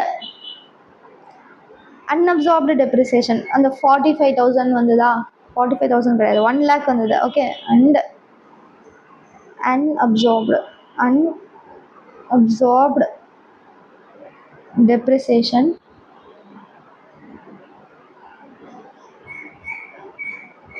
1 lakh. அதை வந்து என்ன பண்ணணும்? கேரி ஃபார்வர்ட் பண்ணணும். அடுத்த வருஷத்துக்கு எடுத்துகிட்டு போயிட்டு அடுத்த வருஷம் ப்ராஃபிட் வந்ததுன்னா அதை மைனஸ் பண்ணிக்கலாம். ஓகேவா? Is carried forward. Okay, so அவ்வளோதான் இந்த இல்லஸ்ட்ரேஷன். ஸோ இங்கே எப்போதுமே ப்ராஃபிட் பிஃபோர் அன்அப்சார்ப் டெப்ரிசியேஷனில் தான் ஸ்டார்ட் பண்ணணும் அப்படிங்கிறத மட்டும் கொஞ்சம் ஞாபகம் வச்சுக்கோங்க. ஓகேவா? ஸோ அவ்வளோதான் இந்த இல்லஸ்ட்ரேஷன். இப்போ நெக்ஸ்ட் இல்லஸ்ட்ரேஷன் பார்க்கலாம். Illustration 87. How shall your answer differ if brought forward business losses 20 லட்சம் which includes unabsorbed depreciation 2 lakh. So நம்ம அதே மாதிரி computation of remuneration allowed to partners அதே மாதிரி போட்டு இங்கே இருக்குல்ல இதே மாதிரி போடணும். அந்த ஒர்க்கிங் நோட்லாம் இதே மாதிரி தான் வரும். ஓகேவா? அதில் வந்து இந்த அன்அப்சார்ப் டெப்ரிசியேஷன் அமௌண்ட் வந்து மாறுது, அவ்வளோதான். ஓகே, அப்போ இது அப்படியே காப்பி பேஸ்ட் பண்ணிக்கலாம்.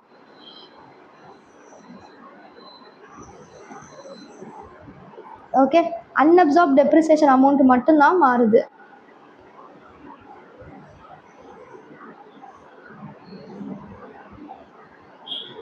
இது எல்லாமே அதே தான் வரும். அன்அப்சார்ப் டெப்ரிசியேஷன் ரூட்டில் அது மாறும்.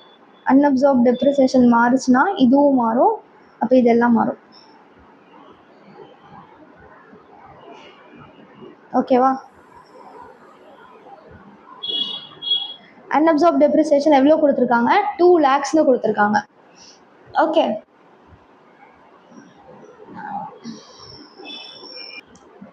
இப்போது நம்ம ஒரு ப்ரொவிஷன் படித்தோம். இப்போ வந்து என்ன பண்ணணும்னா, இப்போ 2 லேக்னு வச்சுக்கோங்களேன். இப்போ 2 லேக்கை நம்ம சும்மா இப்போ போட்டு பார்க்குறேன், ரஃபாக போட்டு பார்த்தா 2 லேக்கை நம்ம மைனஸ் பண்ணோம்னா 16,76,600 தானே வரும். இது வந்து அந்த ப்ராட் ஃபார்வர்ட் பிஸ்னஸ் லாஸ் 17 லட்சம், அதை விட கம்மியாக இருக்குல்ல, அப்படி இருக்கக்கூடாது. ஓகேவா? ஸோ நம்ம ப்ராட் ஃபார்வர்டு பிஸ்னஸ் லாஸை விட கம்மியாக இருக்கக்கூடாது. ஓகே, நம்ம வந்து இப்படி ஒரு ப்ரொவிஷன் படித்தோம். Subtract unabsorbed depreciation but do not subtract brought forward business loss. Due to subtraction of unabsorbed depreciation, the residual profit should not be less than the brought forward business loss. அப்படின்ட்டு பார்த்தோம். கரெக்டா? இப்போ நம்மளுக்கு வந்து ஒரு profit வருதுல்ல, ஒரு amount வருது, அதுலேருந்து நம்ம என்ன பண்ணுறோம்? அன்அப்சார்ப்டு டெப்ரிசியேஷனை சப்ராக்ட் பண்ணணும். ஓகே, சப்ராக்ட் பண்ணால் நமக்கு ரிமைனிங் அமௌண்ட் வரும்ல. இந்த ரிமைனிங் அமௌண்ட் வந்து ப்ராட் ஃபார்வர்ட் லாஸை விட சின்னதாக இருக்கக்கூடாது, இப்படி இருக்கக்கூடாது. ஓகேவா? ப்ராட் ஃபார்வர்ட் பிஸ்னஸ் லாஸை விட கம்மியாக இருக்கக்கூடாது. should not be less than the brought forward business loss. அதனால் நம்ம 2 லேக்கையுமே நம்ம சப்ராக்ட் பண்ணக்கூடாது. ஓகேவா? ப்ராட் ஃபார்வர்ட் பிஸ்னஸ் லாஸ் நமக்கு எவ்வளோ வருது? 20 லட்சம் ரூபா வருது. ஓகே, ஸோ இந்த இல்லஸ்ட்ரேஷன் 87 வந்து ப்ராட் ஃபார்வர்ட் பிஸ்னஸ் லாஸ் 20 லட்ச ரூபா, அன்அப்சார்ப் டெப்ரிசியேஷன் வந்து 2 லட்ச ரூபா. அப்போ ப்ராட் ஃபார்வர்டு மட்டும் எவ்வளோ? 18 லட்ச ரூபா. கரெக்டாக? ஸோ நம்ம ஏதாவது ஒரு அமௌண்ட்டை மைனஸ் பண்ணோன்னா 18 லட்ச ரூபாயை விட கம்மியாக போகக்கூடாது. ஓகே, புரியுதா? ஸோ இங்கே வந்து ஒரு அமௌண்ட்டு நம்ம மைனஸ் பண்ணணும். ஆனால் ஆன்சர் வந்து எவ்வளோ தான் வரலாம்? Maximum brought forward business loss தான் வரலாம். ஸோ இங்கே 18 லட்ச ரூபா மட்டும்தான் வரலாம். ஓகேவா? இப்போ வந்து நம்ம அப்போ எவ்வளோ மைனஸ் பண்ணலாம்? 76,600 மைனஸ் பண்ணலாமா? ஸோ இது மாதிரி ரிவர்ஸாக போடணும் இது. ஓகே, ஸோ இந்த பாயிண்ட் மட்டும் பார்த்துக்கோங்க. Actual remuneration 14,64,000, 14,64,000. இல்லைனா மேக்ஸிமம் ரெம்யூனரேஷன் வந்து ஃபர்ஸ்ட் வந்து 6 லட்ச ரூபாய்க்கு 90%. கரெக்டாக? அப்புறம் ரிமைனிங் எவ்வளோ வரும்? பிஸ்னஸ் இது புக் ப்ராஃபிட் எவ்வளோ? 18 லட்ச ரூபா. அப்போ 18 லட்ச ரூபாயிலேருந்து 6 லட்ச ரூபாயை நம்ம மைனஸ் பண்ணோன்னா அதுக்கு வந்து 60% போடணும். கரெக்டாக? ஸோ 6 lakhs into 90% போட்டால் 5,40,000 வருமா? 5,40,000.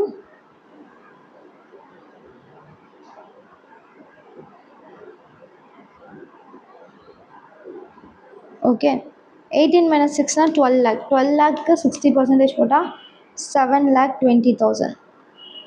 இப்போ இது ரெண்டுத்தையும் ஆட் பண்ணால் 12,60,000 வருது. இப்போ இந்த 12,60,000 ஆர் 14,64,000 எது கம்மி? 12,60,000 தான் கம்மி. ஸோ ரெம்யூனரேஷன் டு பார்ட்னர் வந்து 12,60,000. ஓகே, இப்போ நெக்ஸ்ட்டு என்ன பண்ணணும்? நெக்ஸ்ட்டு வந்து புக் ப்ராஃபிட் போட்டாச்சா? இப்போ நெக்ஸ்ட்டு எவ்வளோ பிஸ்னஸ் இன்கம்னு கண்டுபிடிக்கணும். Okay,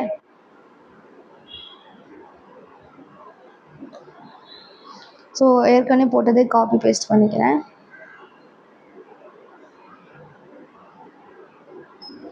book profit before unabsorbed depreciation எடுத்துகிட்டு அதுலேருந்து ரெம்யூனரேஷன் டு பார்ட்னர்ஸ்லாம் மைனஸ் பண்ணணும். ஓகே, இது எல்லாத்தையுமே அழைச்சிக்கலாம்.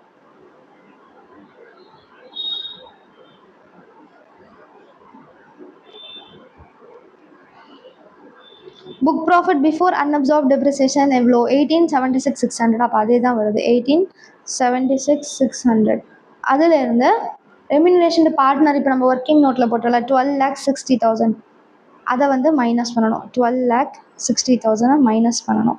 ஓகே, அப்போ எவ்வளோ வரும்? 1876 மைனஸ் 12,60,000 போட்டால் 6,16,600 வருது. ஆனால் நமக்கு brought forward business loss 18 lakhs இருக்கா? நம்ம மேக்ஸிமம் 6,16,000 தான் மைனஸ் பண்ண முடியும். அப்போ 6,16,600 மைனஸ் பண்ணிவிட்டு இங்கே ப்ராஃபிட் இன்கம் எதுவுமே கிடையாது. ஓகே, அப்போ ரிமைனிங் பிஸ்னஸ் லாஸ் எவ்வளோ வரும்?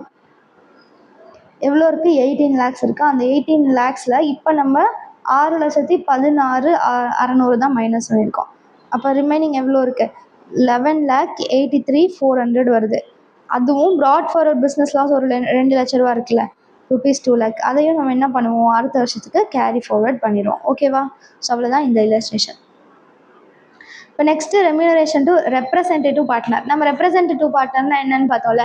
ரெப்ரசன்டேட்டிவ் பார்ட்னர்னா ஒருத்தருக்கு பிஹாஃபில், ஒருத்தருக்கு பதிலாக நம்ம பார்ட்னராக இருந்தாலும் நம்ம தான் ரெப்ரசன்டேட்டிவ் பார்ட்னர். இப்போ ரெப்ரசன்டேட்டிவ் பார்ட்னருக்கு நம்ம சேலரி, கமிஷன், போனஸ் அதெல்லாம் கொடுக்குறோன்னா அது யார் கையில் taxable? Remuneration representative partner shall be taxable in the hands of such partner and not in the hands of organization so represented. However, provisions of section 40B will be applicable. Okay, இப்போ representative partner வந்து இப்போது இவர் வந்து x, இவர் ஒய்ன்னு வச்சுக்கோங்க. ஒய்க்கு பதிலாக X வந்து பார்ட்னராக இருக்காரு அப்படின்னா ரெம்யூனரேஷன் யார் கையில் டாக்ஸபிள்? இந்த ரெப்ரசன்டேட்டிவ் பார்ட்னரான எக்ஸ் கையில் தான் டாக்ஸபிள். இந்த ஒரிஜினல் இருக்காங்கள, இந்த ஒரிஜினலுக்கு டாக்ஸபிள் கிடையாது, ரெப்ரசன்டேட்டிவ்க்கு தான் டாக்ஸபிள். ஓகேவா?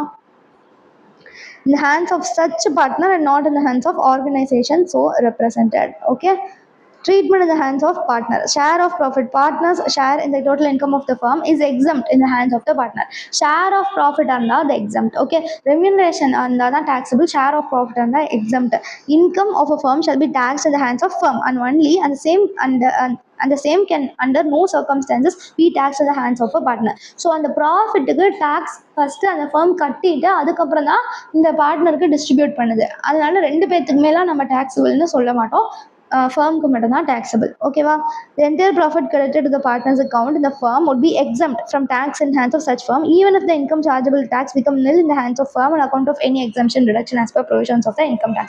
சப்போஸ் ஏதாவது அந்த ஃபர்முக்கு எக்ஸம்ஷன் டிடக்ஷன்லாம் வந்துருச்சு, அதனால அதோட இன்கம் 0 ஆனாலும் கூட பார்ட்னரோட கையில் அது டாக்ஸபிளே கிடையாது. ஓகே, ப்ராஃபிட் பார்ட்னர்ஸ்க்கு ப்ராஃபிட்டை டிஸ்ட்ரிபியூட் பண்ணனா எப்போதுமே அது பார்ட்னர்ஸ்க்கு டாக்ஸபிள் கிடையாது. அவ்வளோதான். Okay, interest and remuneration to partner. So interest and remuneration பார்ட்னருக்கு கொடுக்குறோம் அப்படின்னா shall be taxable in the hands of partner to the exempt it is exempted in the hands of the firm. ஃபர்முக்கு அது எக்ஸம்ப்டட்னா பார்ட்னருக்கு அது taxable. அவ்வளோதான். Okay, easy தான் இது. ஓகேவா? புரியுதா? இங்கே வந்து ஃபர்ம் இருக்குது, இங்கே பார்ட்னர் இருக்காங்க.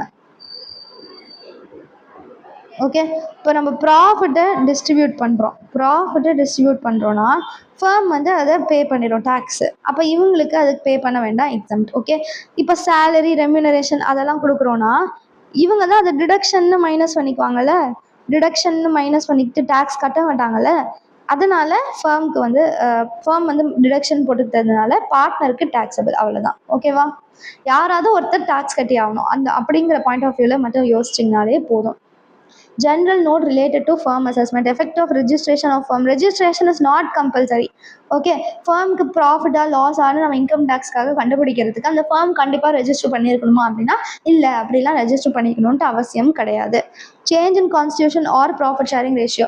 அது வந்து அதில் எத்தனை பார்ட்னர்ஸ் இருக்காங்க அப்படிங்கிற மாதிரி கான்ஸ்டியூஷன் சேஞ்ச் ஆகுது, இல்லைனா ப்ராஃபிட் ஷேரிங் ரேஷியோ வந்து சேஞ்ச் ஆகுது அப்படின்னா firm shall be assessed as firm for the purpose of this act if there is no change. அதில் வந்து எதுவும் மாற்றம் இல்லை அப்படின்னா அசஸ் பண்ணிக்கோன்னு சொல்கிறாங்க. Okay, a firm shall be assessed as firm for the purpose of this act if there is no change in the constitution of the firm profit sharing ratio. Okay, where any such change has taken place. Suppose change இருந்தது அப்படின்னா the firm shall furnish a certified copy of the revised instrument of partnership deed along with the return of income for the relevant assessment year.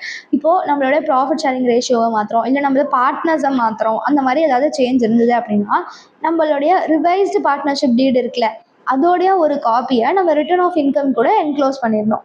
In case more change in remuneration to partner or interest to partner, the revised instrument should be submitted to claim benefit. However, if the revised instrument has not been filed, then interest and remuneration shall be allowed as per the old instrument. Okay, நீங்கள் வந்து அந்த remuneration இன்ட்ரெஸ்ட்லாம் நிறையா change பண்ணிங்கன்னா அப்பையும் வந்து அந்த certified காப்பியை enclose பண்ணணும். நீங்கள் என்க்ளோஸ் பண்ணலன்னா நம்ம ஓல்டு டீடு பற்றி தான் ஃபாலோ பண்ணுவோம்னு சொல்கிறாங்க. சேஞ்ச் இன் கான்ஸ்டியூஷன் இங்கே படிச்சோம்ல, அப்போ இந்த சேஞ்ச் இன் கான்ஸ்டியூஷன்னா என்னது? One or more partner ceases to be a partner. Partner வந்து ஸ்டாப் பண்ணிட்டாங்க. ஒரு பார்ட்னர் வந்து நான் இனிமேல் பார்ட்னராக இருக்க மாட்டேன்னு சொல்லி போயிட்டாங்க, இல்லைனா அவங்க செத்து போயிட்டாங்க, ஏதாவது அந்த மாதிரி. One or more new partners are admitted. So admission, retirement, அந்த ஃபினான்ஷியல் அக்கௌண்டிங்கில் ஒரு சாப்டர் நேம், அதுதான் வந்து கான்ஸ்டியூஷன், சேஞ்ச் இன் கான்ஸ்டியூஷனுங்கிறது. Carry forward a set of laws on change in constitution of a firm where a change occurs in the constitution of a firm on account of retirement or death. So retirement-நாலயோ டெத்னாலேயோ நமக்கு change in partners வந்து நடக்குது அப்படின்னா the proportionate loss of the retired or deceased partner shall not be carried forward. However, this section not apply in case of unabsorbed depreciation. So unabsorbed depreciation நம்ம carry forward பண்ணிக்கலாம். அந்த retiring partner, செத்துப்போன partner, அவங்களுடைய லாஸை வந்து carry forward பண்ணக்கூடாது. Okay, புரியுதா? So நம்ம இது மட்டும்தான் நீங்கள் இதில் ஞாபகம் வச்சுக்கணும். அண்ட் சேஞ்ச் இன் கான்ஸ்டியூஷனாக இருந்ததுன்னா நம்ம certified copy of the partnership டீடை இது கூட ரிட்டர்ன் ஆஃப் இன்கம் கூட என்க்ளோஸ் பண்ணணும் அப்படின்னு பார்த்தோம். ஓகேவா? இப்போ எக்ஸாம்பிள் ஏபிஎன்சி, இதில் சொல்யூஷனும் இதிலே வந்துடும். A B and C are partners in ABC and co interest on capital allowed வந்து 16%. ஆனால் நம்ம எவ்வளோ 12 தானே அலோவ் பண்ணணும். To A 16,000, B 8,000 and 32,000 to C. Interest treatment in the hands of the firm is as under. இது உங்களுக்கு ஆல்ரெடி தெரியும் இல்லையா? ஸோ 12,000 வந்து 12% மட்டும்தான் நம்ம அலோவ் பண்ணணும். ஓகே, 12,000 இவங்க வந்து ப்ளஸ் 16,000ங்கிறது 16%. ஓகே, இந்த 12,000 எப்படி வந்ததுன்னா 16,000ங்கிறது 16,600 கிடையாது, 16,000ங்கிறது 16%. நம்ம மேக்ஸிமம் 12 தான் அலோவ் பண்ணுவோம். அப்படி தான் இந்த 12,000 வந்தது. ஓகே, இப்போ பிக்கு எவ்வளோ கொடுத்துருக்காங்க? 8,000. 8,000ங்கிறது 16%. ஆனால் நம்ம மேக்ஸிமம் 12 தான் அலோவ் பண்ணணும். சிக்கு 32,000. 32,000ங்கிறது 16, மேக்ஸிமம் நம்ம 12 தான் அலோவ் பண்ணுவோம். ஓகேவா? ஸோ இப்படி போட்டால் தான் நமக்கு இந்த அமௌண்ட்லாம் வந்தது. ஓகே, இப்போது இவ்வளோ வந்து அலௌடு. இப்போனா அவங்க வந்து டிடெக்ட் பண்ணிக்கலாம், அந்த ஃபர்ம் வந்து இதை டிடெக்ட் பண்ணிக்கலாம். அப்போ எவ்வளோ டிடெக்ட் பண்ண முடியாத ஃபர்ம்? ரிமைனிங் 16,000 மைனஸ் 12,000 போட்டோன்னா 4,000 வருதுல்ல. மைனஸ் 16 மைனஸ் 12, 8 மைனஸ் 6, 32 மைனஸ் 24 அப்படி போட்டிங்கன்னா உங்களுக்கு இந்த அமௌண்ட்லாம் வரும். இந்த அமௌண்ட்லாம் ஃபர்முக்கு டிஸ்அலோடு. ஃபர்ம் வந்து இதை மைனஸ் பண்ணிக்க கூடாது. ஓகேவா? புரியுதா? இப்போ ஃபர்ம் வந்து இதுக்கெலாம் அலௌட் அப்படின்னா இதுக்கெலாம் அது டேக்ஸ் கட்டியிருக்காது. கரெக்டாக? இதுக்கு ஃபர்ம் டேக்ஸ் கட்டலைன்னா பார்ட்னர் வந்து அதுக்கு டேக்ஸ் கட்டணும். அவ்வளோதான், business income of the partner. புரியுதா? ஓகேவா? ஃபர்முக்கு டேக்ஸபிளா? எது டேக்ஸபிள்? இதுதான் டேக்ஸபிள் ஃபர்முக்கு இதுதான் டேக்ஸபிள். அப்போ இது பார்ட்னருக்கு எக்ஸம்ட். ஓகே, இதெல்லாம் ஃபர்ம் வந்து மைனஸ் பண்ணிக்கிச்சு. இந்த 12,000, 6,000, 24,000 ஃபர்ம் வந்து மைனஸ் பண்ணிக்கிச்சு. ஃபர்ம் வந்து அதுக்கு டேக்ஸ் கட்டலை. அப்போனா பார்ட்னர் கட்டுங்கன்னு சொல்கிறாங்க. அவ்வளோதான். ஓகே, புரியுதா? இப்போ next A, B and C are partners in ABC and Co which has sustained a loss of 4 lakh during the previous year. அதுக்கு லாஸ் வந்திருக்கு 4 லட்சம் ரூபா. ரெம்யூனரேஷன் பெய்டு டு A வந்து 1,50,000, B 2 lakh, C வந்து 1 lakh. Since the firm is running in loss, hence the maximum remuneration, ஆமாம் நம்ம already படிச்சோம்ல, லாஸாக இருந்ததுன்னா மேக்ஸிமம் ரெம்யூனரேஷன் 3 lakhs தான்ட்டு. ஸோ 3 lakhs தான் மேக்ஸிமம் ரெம்யூனரேஷன் கொடுக்கணும். In such case taxable amount in the hands of the partners shall be. என்ன சொல்கிறாங்கன்னா, லாஸ் வந்ததுன்னா மேக்ஸிமமே 3 lakh மட்டும்தானே அந்த ஃபர்ம் வந்து ரெம்யூனரேஷன் கொடுக்கணும். ஓகே, ஆனால் இவங்களுக்கு எவ்வளோ கொடுத்துருக்காங்க? இந்த மூணுத்தையும் ஆட் பண்ணோன்னா நமக்கு எவ்வளோ வருது? 1,50,000 + 2 lakh + 1 lakh போட்டோன்னா 4,50,000 வருது. ஓகேவா? அப்போ என்ன பண்ணணும்னா நம்ம 3 lakh வரைக்கும் தானே நம்ம கொடுக்கலாம். அப்போ ப்ரொப்போர்ஷனேட்டாக போட்டு அது வந்து பார்ட்னர்ஸ்க்கு டேக்ஸபிள்னு போடுறாங்க. அவ்வளோதான். ஓகே, 3 lakh வரைக்கும் தான் நம்ம ரெம்யூனரேஷன் கொடுக்க முடியும். ஆனால் அவங்க அதிகமாக கொடுத்துருக்காங்க. அதனால் ப்ரொப்போர்ஷனேட்டாக 3 லேக்கை வந்து இவங்களுக்கு எவ்வளோ ரெம்யூனரேஷன் கொடுத்துருக்காங்களோ அந்த ப்ரொபோர்ஷனில் போடுறாங்க. 1,50,000 divide by 4 lakh, 2 lakh divide by 4,50,000, 1 lakh divide by 4,50,000 அப்படின்னு போட்டு அதை வந்து இன்ட்டு 3 லேக்னு போடுறாங்க. 3 லேக்கு ப்ரொபோர்ஷனேட்டாக போடுறாங்க. அப்போ வந்து இவ்வளோ வருதா, அதுதான் டாக்ஸபிள் ரெம்யூனரேஷன். ஓகே, புரியுதா? மேக்ஸிமம் நம்ம 3 லேக் தான் கொடுக்கலாம். ஆனால் இவங்க எக்ஸ்ட்ரா கொடுத்துருக்காங்க. அப்போ ப்ரொபோர்ஷனேட்டாக போட்டு எவ்வளோ எக்ஸ்ட்ரா கொடுத்துருக்காங்களோ ப்ரொபோர்ஷனேட்டாக போட்டு அது வந்து பார்ட்னருக்கு டாக்ஸபிள்னு சொல்கிறாங்க. அவ்வளோதான். ஓகே, இப்போ நெக்ஸ்ட்டு இல்லஸ்ட்ரேஷன் 88. ஸோ இந்த மாதிரி பெரிய பெரிய இல்லஸ்ட்ரேஷன் இருக்கு இல்லையா, இந்த மாதிரி தான் இனிமேல் நம்ம பார்க்க போகிற இல்லஸ்ட்ரேஷன் எல்லாமே இந்த மாதிரி தான் எக்ஸாம் கொஸ்டின்ஸ்க்கு வரும். ஓகே, ஸோ இதுக்கு முன்னாடி வரைக்கும் பார்த்ததெல்லாம் சும்மா நாலேஜ் பர்பஸ்க்காக தான். இந்த மாதிரி இருக்கிற பெரிய பெரிய இல்லஸ்ட்ரேஷன் தான் எக்ஸாமுக்கு வரும். ஓகே, ஸோ இதெல்லாம் அடுத்த கிளாஸில் பார்க்கலாம். தேங்க்யூ ஃபார் வாட்சிங். இது வரைக்கும் இருக்கிற கான்செப்ட்ஸ் எல்லாத்தையும் நீங்கள் ரிவைஸ் பண்ணாமல் நெக்ஸ்ட்டு வந்து இந்த இல்லஸ்ட்ரேஷன்லாம் உங்களால் சால்வ் பண்ண முடியும். ஓகே, தேங்க்யூ ஃபார் வாட்சிங்.